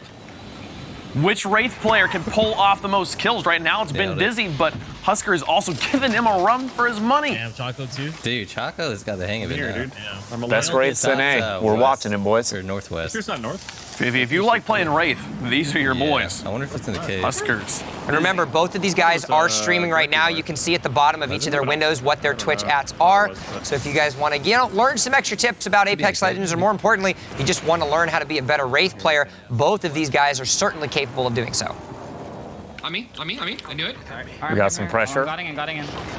All right, there you go. Ninja with a call out saying on me. That's going to be Dizzy doing an immediate turnaround to try to see if he can go help out his team. It's going to be 90, 90, 45. That's going to be down. The long range is going to hit as well. It's not going to be enough just yet. And look at what we got. It's a tie ball game. A barn burner's on our hands indeed. 377. That's 5 more points. 5 more points, as well as the extra 3 on those eliminations of the final squad. That'll be 8 points added to their score. That's going to be an 8-point advantage now for Kings Canyon. Digital threat wingman for Dizzy is disturbing. Like the flank to get the back half double 90, it was great, right? But you're like, okay, there was nothing that major, but then the snap damage into the wingman on the far distant, and again, a 1 versus 3 to clutch out a round. Man, this is... The difference maker right now could be the Q stagger. Yeah. Right now, 9 squads left here for Huskers and the boys. Actually, they got to finish this game, get another one going. I think that's a really good point you bring up. I actually think it's very likely that they will get essentially another game after this, whereas we won't see that maybe for Dizzy as great shots But they're starting another game right now. Yeah, but if they don't win that under 13 minutes, then we find a situation where Huskers maybe gets, quote-unquote, an extra game. And remember, in the rules, you're not allowed to intentionally die or jump off the map to reset the game. You have to play the game out, and there are admins that are watching to make sure that nobody is leaving a game early. And so you're right, this could be the game changer if they're not able to end that game in sub 13. Yeah, I think at that point, I immediately go for the 3-man split, and if it doesn't work out, we just go for even more risky choices, right? Hope that it works out. If it doesn't, on to the next lobby, call it a day. The 3-man split almost could be worth it, right? You split up. In the current standings, you play your hearts out. Very good chance you get wiped, but you get like, what, 8 kills or something like that? I mean, load into another lobby, boom, you have a fresh lobby to go with. Yeah, I mean, there's an opportunity where they're going to have another 12 to 15 kills potentially in this lobby going into the favor with the knockdowns and the eliminations that you're seeing. That is a very real opportunity for the members of Reed's Money team to be able to get it. And so I think you're right. This has to be a clutch now decision for the members of King Canyon. What are they going to do? I think the split is right. I also think it's only fair. We've been talking about Dizzy being picked up by NRG. Huskers plays for Rogue, specifically for Apex here. So Rogue also pretty happy with how Huskers doing. Yeah, I did not know that, but yeah, even more so. You know, shout out to every one of the guys that is streaming under a major organization like that. How good does it feel? A game's been out 8 days and you've already been picked up by an org for something like Apex. That just shows how good of a player you really are. Huskers is doing just that. And as we say that, though, it looks like there's going to be a strike that comes down. It's not Chocotaco's out too. Oh no! Visions. This could be detrimental. Can he do it? No. Oh. Are they out? No, okay, his Visions is not out yet. Yeah, he does have a res opportunity, but I want to raise the point of all the concerns we've had with times and games and how this game was going perfect tempo for them to end it fast enough, then go for a possible hyphy play on the next round. That mess up, if you will, might be the difference there. That one nuke setup. Is it worth going for the respawns right now? I don't know. I think you do. I think that you need to go for the respawns and finish this game out because there's still 10 minutes left remaining. You're almost guaranteed to get at least one more game in, and that's what you're going to need at this point in time. We take a look on the other side. It is a fresh game, 18 squads left alive, and I'm not too sure. You made this point up, Dreadnought, and I think you're going to be standing true on it. I don't think they have enough time to finish another game. This might be the last one for King Canyon. That is a huge setback if the tempo has been at a slower cadence than what we've gotten from Huskers, which according to that last game, Huskers was on the tempo to get that. But then the double nuke knockdown, I don't know if they have that case. It is going to be so interesting when we scout back with them. Timer sits up right there. 10 minutes, 45 seconds left remaining. If you wanted to find yourself in the very first Apex Legends competition and you wanted to see it close, well, ladies and gentlemen, Twitch Rivals has the menu for you. Nice damage coming through here. Out from Dizzy. They decided to stick with their normal strat. Just keep on dropping Skull Town, clean it up, and rotate out. You also have to think about this as well. I'm not 100% sure how much these guys are able to actually watch either our stream or be able to get an accurate count of how many points they have. Right. So they might not even know currently how close they are, and that would potentially change the strategy that they have. They have a 1-point advantage as it currently stands. Reed's Money team 1 point behind with 388. Roy's. I think it's that next game. Here's that the is going to change thing, this. The Broys. We've been talking about this rivalry the entire day, and I think it's pretty safe to say with 9 minutes left, Shroud is going to get the win over DrDisrespect. Back and forth. I think Shroud's got that one. I think so, too. Pretty locked up. I think that is very, very fair. It's a good shot. Sorry, guys, I'm out of ammo. Let me just get you an EVA auto to the face. But I'm sorry. You know, maybe I'm too obsessed with the time sensitivity, but I think that truly, depending on how this last round goes, oh my goodness, that EVA 8 damage, one more, the reload, he's got to be able to break vision. He uses, the shield to dodge all the damage from all the shots, and then oh my, Dizzy? Oh, yes! I'm dizzy after that. That was absurd. But he's not done just yet. It looked like there was another piece of the enemy. He's going to have to be forced to phase around because he needs to get his shields back. He has shield cells to be able to get himself those shield recharges back up, though he only has a common armor, so he's not going to have as much effective health as what you might want, but he's still flipping around. The opponent has no armor. Has to be careful, though. R99, he also got 18 over 61. He's going to push up. Has the opportunity to iframe in 2 Got seconds. it. Damage there, but then the Oh! Bloodhound. See ya. Quick scope. Get out of here. Swap. He used the R99 for the first kill, turned it in like 15 frames, switches guns, 1 pump, 9 kills. And guys, there's only 8 squads remaining. There's 8 minutes and a half remain. And as we saw that last game, out from Huskers should be rounding the end and possibly kicking off over the next few minutes. All right, realistically, I gotta ask you, Dreadnought, realistically, is there a world where King Canyon, Dizzy, Ninja, and King Richard are able to finish this game in the next, say, 7 minutes to potentially get themselves out? They've got 8 squads left alive. They're still somewhat grouped up together. Oh, they're so far from the circle. Is there a chance, though? Only if they triple solo. I think that's the only way you can justify The thing that is, kind their of style. positioning, they're so far away, all the other squads are going to mostly be there. Yeah, they will be able to play. Once the clock hits 0, they will be in overtime in their final game. Once that game ends, they are through with their run. And there it is. Yep. The startup of the secondary game. So now it comes down to the fact that does Dizzy end this game before we hit that 8-minute time frame, now to rounding over into the 7-minute time frame. They have 20 people left. They have to absolutely high octane play, no hesitation.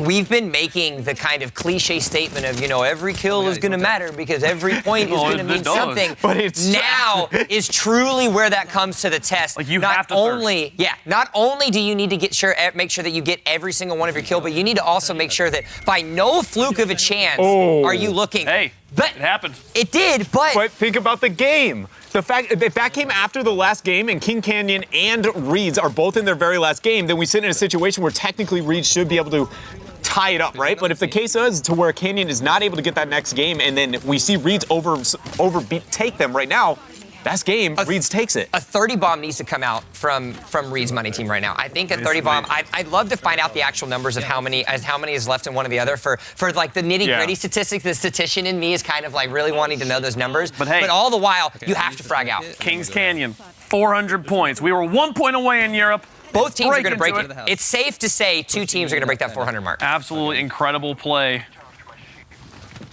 Oh, great drop in flank. My goodness. Oh, but he's got an ally to be able to aid. Actually, no, just a full turnaround in the This not isn't secondary good. Choco, though. No! Choco goes Visions! down. Uh-oh, this is actually possibly good? It won't matter that much. I think it's near negligible. Okay. Because this would be their last game. The next game is going to be their next game. However, if you want to think about it, I think it could be naturally a net positive. The thing is that they get kills out of this lobby, then they reset the lobby with more people to kill. They do. But Vision's got the kill, and he's an honorable player, so he's going to keep on going here. They're going to keep on playing this game. 6-minute warning, everybody, as we find ourselves to the home stretch. I just felt like an arbitrary number. Here, folks, we're coming up with a 5-minute and 54-second warning here. It's whose line is it anyways, man? Numbers don't matter here. They don't matter. We just say them, and the sometimes points do, though. happen. The points actually do matter. Yeah, that's a good point. There's way too much money on the line to say that. These guys really care about them points. Huskers definitely does. The guy's been amazing. Very standout player here for this roster, I feel like, all day. That's not taking away anything from Chocotaco or Visions, but... He gets a gold backpack. Can't go wrong with the gold backpack. What was the benefit out of that? I didn't catch it. Gold backpack is healing. Fast heal, I believe. Yes, it is. Yeah, gold backpack's fast heal. Executioner is the body. Fast heal on the backpack, and then I think it's ultimate cooldown, CDR, and respawn time. yeah, I think that's the other one. Yes, I think you're right. On the helmet. Yeah, and that's for the old lifeline. Actually, she just puts on her golden thinking cap, and she becomes one of the greatest supply gifts ever made. You get a crate, and you get a crate. 38 players left alive in this lobby. As long as they all do stay alive, this will be the last lobby for I passed the balloon, dude. Reed's money team, consisting of everybody. An extra point gets into the pockets here for Kings Canyon. They're down 9 points. Difference. Which the thing is, though, again, 9 points is not something that is overcomable. You're going to get 5 for winning. All you need essentially is 4 in your time. No, but the Kings Canyon, I don't think have won their game yet. No, they haven't. That's I think the game is still going on. We're going to be able to get word in just a second to actually see where that's at right now. It's going to be close. Where's the Peacekeeper and I didn't grab it? So back and forth. I didn't grab it. They lost a Peacekeeper. Oh, no. Who's going to keep the peace? All right. How are we going to ever keep the peace? Cascades. So making standard rotation at this point, mid-game, playing around the highest density areas, trying to find as many kills as possible. Nothing major, no adaptation considering we are reaching that 5-minute mark. Here you go. Squads. 14 kills in the hands of Dizzy. 4 squads, 12 players left alive. All 3 members are still alive on the team as well. They can do it. They can end this game and start another one. He's doing his split off. He's far away from Ninja and King Richard. That is exactly what they need to be doing if they are going to get one more game with as many kills as possible. This is very clutch here from Dizzy and King friends. Canyon wins this, it will be on the strategy that Ninja and King Richard went off in one direction and they let Dizzy kind of do his own thing. Yes, you could talk about how good of a player Dizzy is, but it's because they're capable and they know exactly that he can do anything that he wants on his own. That's what's able to get them a couple extra kills every match. Yeah, because now you aren't just saying, okay, well, you all are amazing shooters. You're good shooters, right? It's, well, now we are increasing the probability that you know, to keep my metaphor going, you're running into our lamp. You know, that you are going to be the moth that just floats up to that and goes, oh, it's bright, and then see ya. You know, when I set that lamp joke down on the table at the beginning of the broadcast, didn't think I'd pick it I back wasn't up. sure that you'd pick it back up, but boy, oh boy, did you do it, and you got electrified just like that moth. The part is the joke didn't have anything to do with what he's talking about either. It was the I love loot. It's funny. It came back around like that. Came in super. That's what we're here for. Great. Holy shit, I have so much. Now Dizzy is yet to find anybody. I'm actually restacked. All right, 3 squads left remaining. More. The question mark appears. So that does mean now that this is crunch time for King Canyon. They need to win this. If they want to guarantee that they get themselves a victory, I would say it's almost but guaranteed that if they can queue up before that timer hits 0, they will be able to get themselves in the lead just to the sheer nature of how many kills that they're able to get at the very beginning. Yeah, and assuming that no wild hair comes in for Husker. See Dizzy shooting straight up in the air, just being like, I'm over here, come to me, let me finish you now. This is the closest that he has to a flare gun. Hey guys, I'm over here, can you find me please? I actually think that might be the secret. If you pick up the Mozambique and shoot in the air, that's how you get out. Surprise guys, Mozambique, we're gonna have it. The second they hear that, they'll be like, oh, we can kill that guy. Somebody in Twitch chat is watching this and they're gonna go play and they're gonna go, these casters lied to me. I thought this was a flare gun. If we could go full screen with Dizzy and watch him in this top 2 situation, I want to see the timer as well. I want to know how much time is that's left. the big thing, is how much time is actually left. Right now, because we can't see the are they timer. going to be able to finish this and immediately re-queue themselves back up? Dizzy. Top 2. 3 minutes. You just heard them say it actually in the background. So there's 3 minutes left remaining. If they can finish this and get into another game, I think that's GG. Yeah, it will be GG. I feel like since we hit the 6-minute mark, this game has literally been, can Dizzy clutch before the end? And if so, this is going to come down to the fact that they were able to get a larger, you know, at least one extra game considering. You can see he keeps pulling up his minimap. Look how far all of his teammates, Ninja and King Richard, are at least 250 to 300 meters away from each other because they have to go for this spread approach. They know that there is a chance that they are super close with Reed's money team. And so everything is coming down to getting this last squad. But yet again, ladies and gentlemen, we find ourselves in our favorite minigame, which is where is the last squad? Yeah, where is the last squad is definitely going to be a They're struggle exploring here. so far outside of the circle, and I feel like if I'm the last squad left in a circle this big, I'm going straight for the center. I'm saying I'm just hiding this little circle closed around me. Oh no! Actually, players down. This actually is a really big. This would be huge. Yeah, it depends. Actually, in both directions, it's actually a huge win because it would actually start a second game if they go down here outside of the circle. And that would put Husky and Friends at another game, and now Dizzy is questionable. That would make it even closer. Yeah, this is insane. The fact that it is this close. Can the third member clutch it out here for Huskers? He's below 50%. Taking a lot of damage. He's spraying. He does end up getting the knock, but that means there is more outside of that circle. Knockdown shield is still going to be there, so he's going to try to get some damage. All right, no, he got full finished off. That doesn't mean that they're all done just yet, so he still can get the respawn timer. There's one more person alive somewhere. Yeah, and Dizzy, meanwhile, still sniffing around, doing his best to try and find something. No tango's found as we take a closer look. Look at this one. 2 squads still going to remain. Didn't win. I think we won this. They think they won, but they don't know. We are in overtime. The timer is up. The time is up. Oh, wow. This is it. So now, this is the last match. Vision has to win that. He has to win that game. I think there's no chance. That's the biggest thing, is that we thought Dizzy may be able to get another game, and look it, they were unable to clutch this out and find the last member before that threshold. This is so close, it literally is going to matter who wins this game. You win this game, with the kills you get from it, you have a chance of overtaking it. I'm not going to lie, man. I feel like the fact that they were not able to get another game is going to be able to set them back, but I think it is. I don't know. They are. They had a 9-point lead last time we saw. They have to get the 5 points here from the win. I wonder how many. Do we know how many kills King Richard and Ninja have as well? We do not. This? We don't. Okay. I really don't know. It's actually like irritating me like that. These guys. are actually just hiding. They got him back up? No, okay, we're back up. Yeah, you got Choco back up.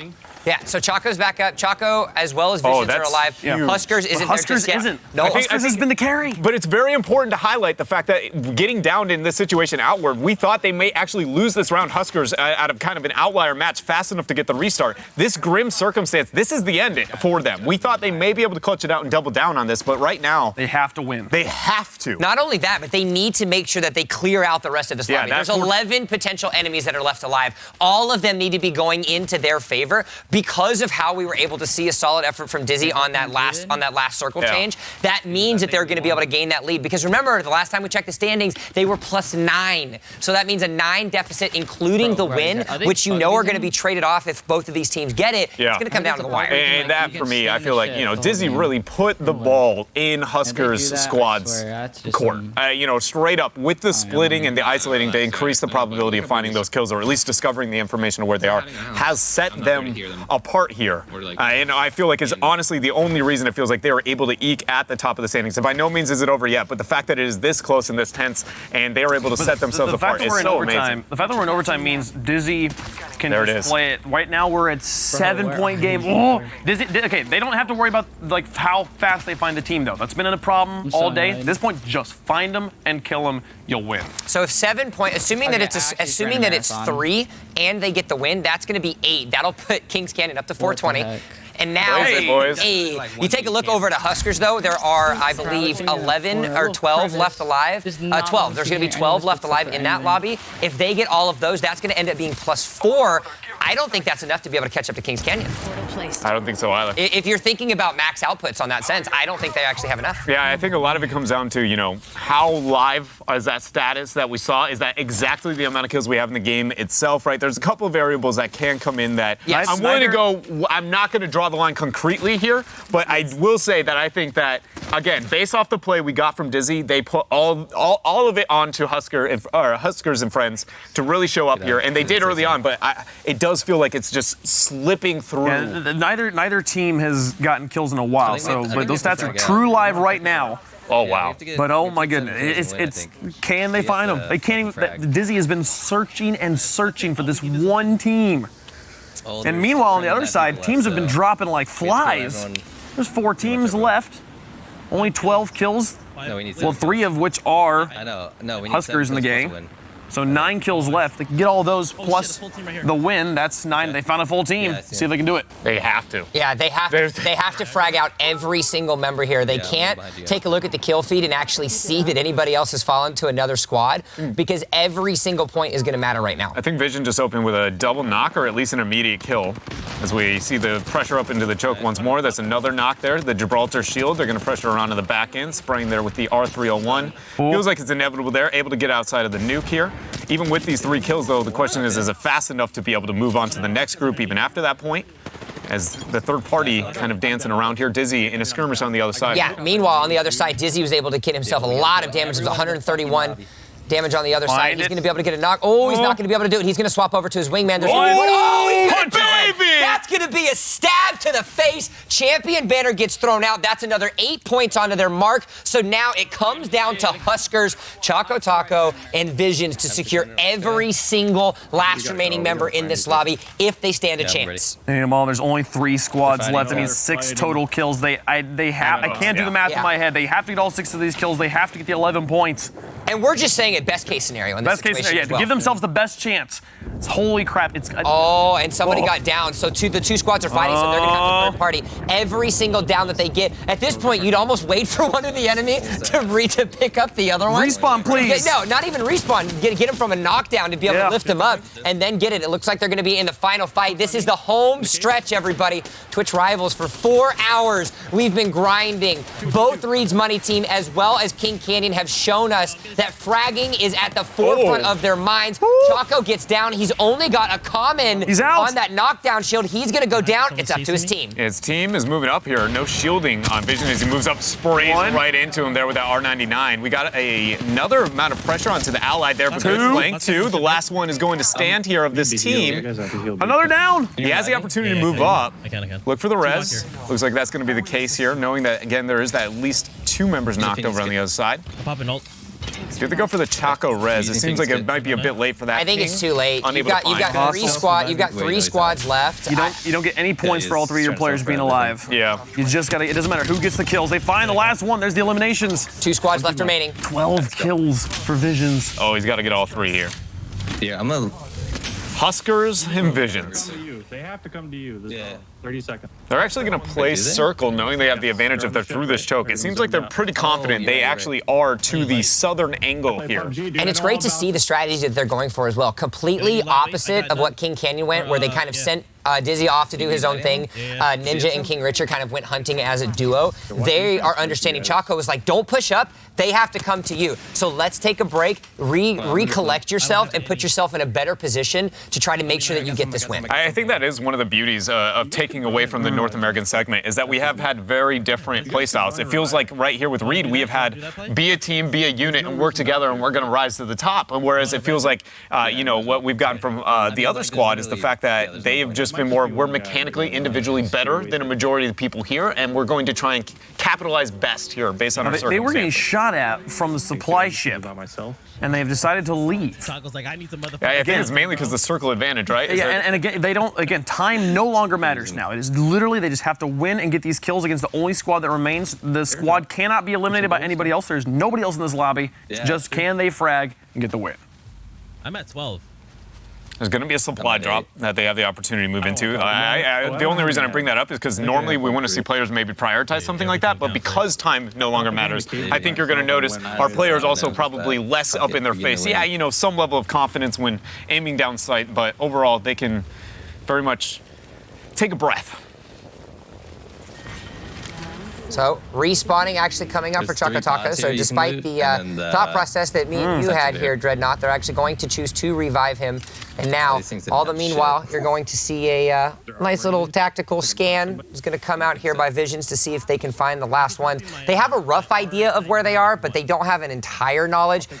Because this is only, I believe, round 3, the ring still doesn't do a whole lot of damage, so they have an opportunity to kind of reroute themselves around if that enemy team so chose. So now they're making sure that they play cautious, they check their corners, and they don't go too far away from each other because they need to win these last final fights. Yeah, and when looking towards the remainder of this fight, the second that you find them, expect Visions to immediately plop Blood of the Hunt. He's going to look to get the reveal and make sure he finds individuals. And I actually like that we have seen him hold on to it here a little bit longer until he knows there's a possible skirmish, or at least a bit more confidence, you know, more up on the 90th percentile before you are willing to use that. Because if it's only for scanning, well, as we've seen, it doesn't always, you know, get you in the situation to find a couple of those kills.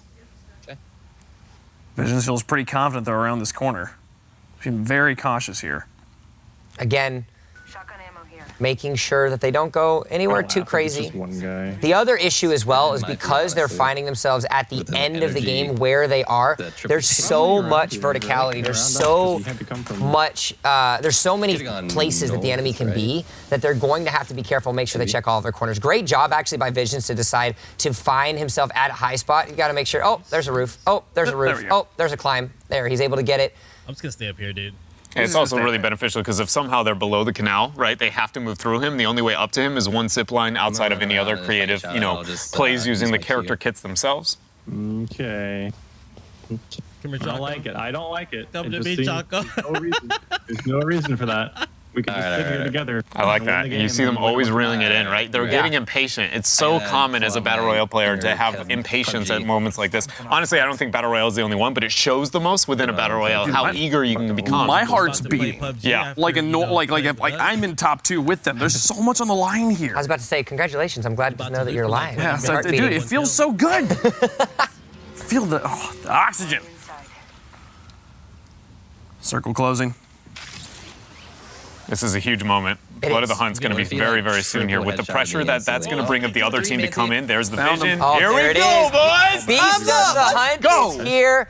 It's time to rock and roll. The last 2 squads are alive, and it's Reed's money team that needs to get these last couple kills, as well as the win to ensure that there's even a chance that they can compete with Kings Canyon. The other team is in the circle. Oh, that nuke actually on top of him as well. That's a lot of shielding and a lot of damage can come through. Positional advantage still They got him! in favor of Reed and friends, and they get themselves their final Oh my championship goodness, it's ban. gonna be down to the wire. It's gonna be so few points. I want you to remember, they were down twice. Twice Visions had to clutch. Once they had to respawn Chocotaco. Oh, they came so close to losing that game, but they pull off, what is that, 25 bomb and the win? That's worth 30 points. Is it enough, though? Again, a lot of those points were already factored into the scoreboard we saw. Folks, we're gonna take a quick break just to make sure we get all the points right. Make sure we get them all right. When we come back, we will have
It has been 8 hours of Apex Legends. 4 in Europe. We saw Team Main run away with it here, and now into North America. We have finished. We have a winner. We don't know who it is. They haven't told us. We're going to be surprised. You guys are going to be surprised. I want to know who it is. It was King Canyon by 1 point. 420 for the win. Oh, let's wait. Let's reel this back. We asked what kills or wins. Wait for it. Yeah. What kills or wins matter the most at the end of the day, and it was the W that came in for Kings Canyon. Which means that Raid Money Team actually makes the most money because they have the most kills, so they make $14,500 out of this. But Kings Canyon take home the win. 1 point stood between these two teams. We mentioned, and you said it best, Dreadnought, that, yeah, kills are cool. It's great to rack up. It's great to get those highlights, but you still got to win the game at the end of the day. Those extra 3 wins, if you'd have got those 3 wins, that's 15 points. This would have been a no contest. Yeah, that was ridiculous. And one thing that we got to bring up, we looked at it all day long. The Broys versus DrDisrespect. We've got the answer. Is Shroud good enough? He's too cocky. I'm bringing him down. You didn't bring The answer is cockiness is not cockiness when it's backed up with action. 50 points and 60 kills separated the two teams. Better luck next time, Doc. You haven't brought him down just yet. The meme lord in my mind cannot deal with the fact that 420 points was what you needed to win here today. Kings Canyon takes it, but holy crap, folks, it's been incredible. Today's been awesome. Look at Ninja's happy. Look at him. Giving you the head bob. Where's the pom-pom, man? Come on. Oh, okay. Need Never it. mind. Sorry. He doesn't need it. He's happy. He's happy about that, but oh man, it's just DrDisrespect's reaction. Probably not a good look. Easy. It's good. How's he feeling? How you feel, Doc? Not interested in hearing what we have to say. That's what happens. That's what happens. I'm so sorry, You're Doc. gonna get. I'm so sorry. Were you about to say the Doc's gonna tweet at me? Oh, no. If that would be if he's like mad at me about it, that'd be the highlight of my day. Highlight of my career at this point. There you go. Let's go. Fantastic stuff from everybody involved. A wonderful, wonderful event. And folks, we're playing Apex Legends again next Tuesday. You thought this was fun. We're doing it all again. And tomorrow, folks, we are completely switching gears. We're going into a Celeste speedrun. Some fantastic streamers are going to be playing one of the most beautiful and amazing games I've gotten to play in recent memory. Have you guys played Celeste? If you want to see Pixel Perfect, you This saw is it. you saw Pixel Perfect on some shots. Yeah. Even more Pixel Perfect are speedrunners playing Celeste. Oh, it is a beautiful game. If you haven't had a chance to play it. It's like less than it's like less than $25 on Steam. It's $20 really on the good. Switch. And watching speedrunners play this game and how perfect they're able to get, it's really nice. It was absolutely a gem of 2018. Celeste was on multiple levels, and definitely beauty and the art is absolutely one of the things that puts it at the forefront of that. Yeah, but also just mind-blowingly difficult. I cannot wait to watch some players do it with perfection because I have been pulling my hair out at how bad I am at Celeste of late. Folks, this has been an amazing day. It's been all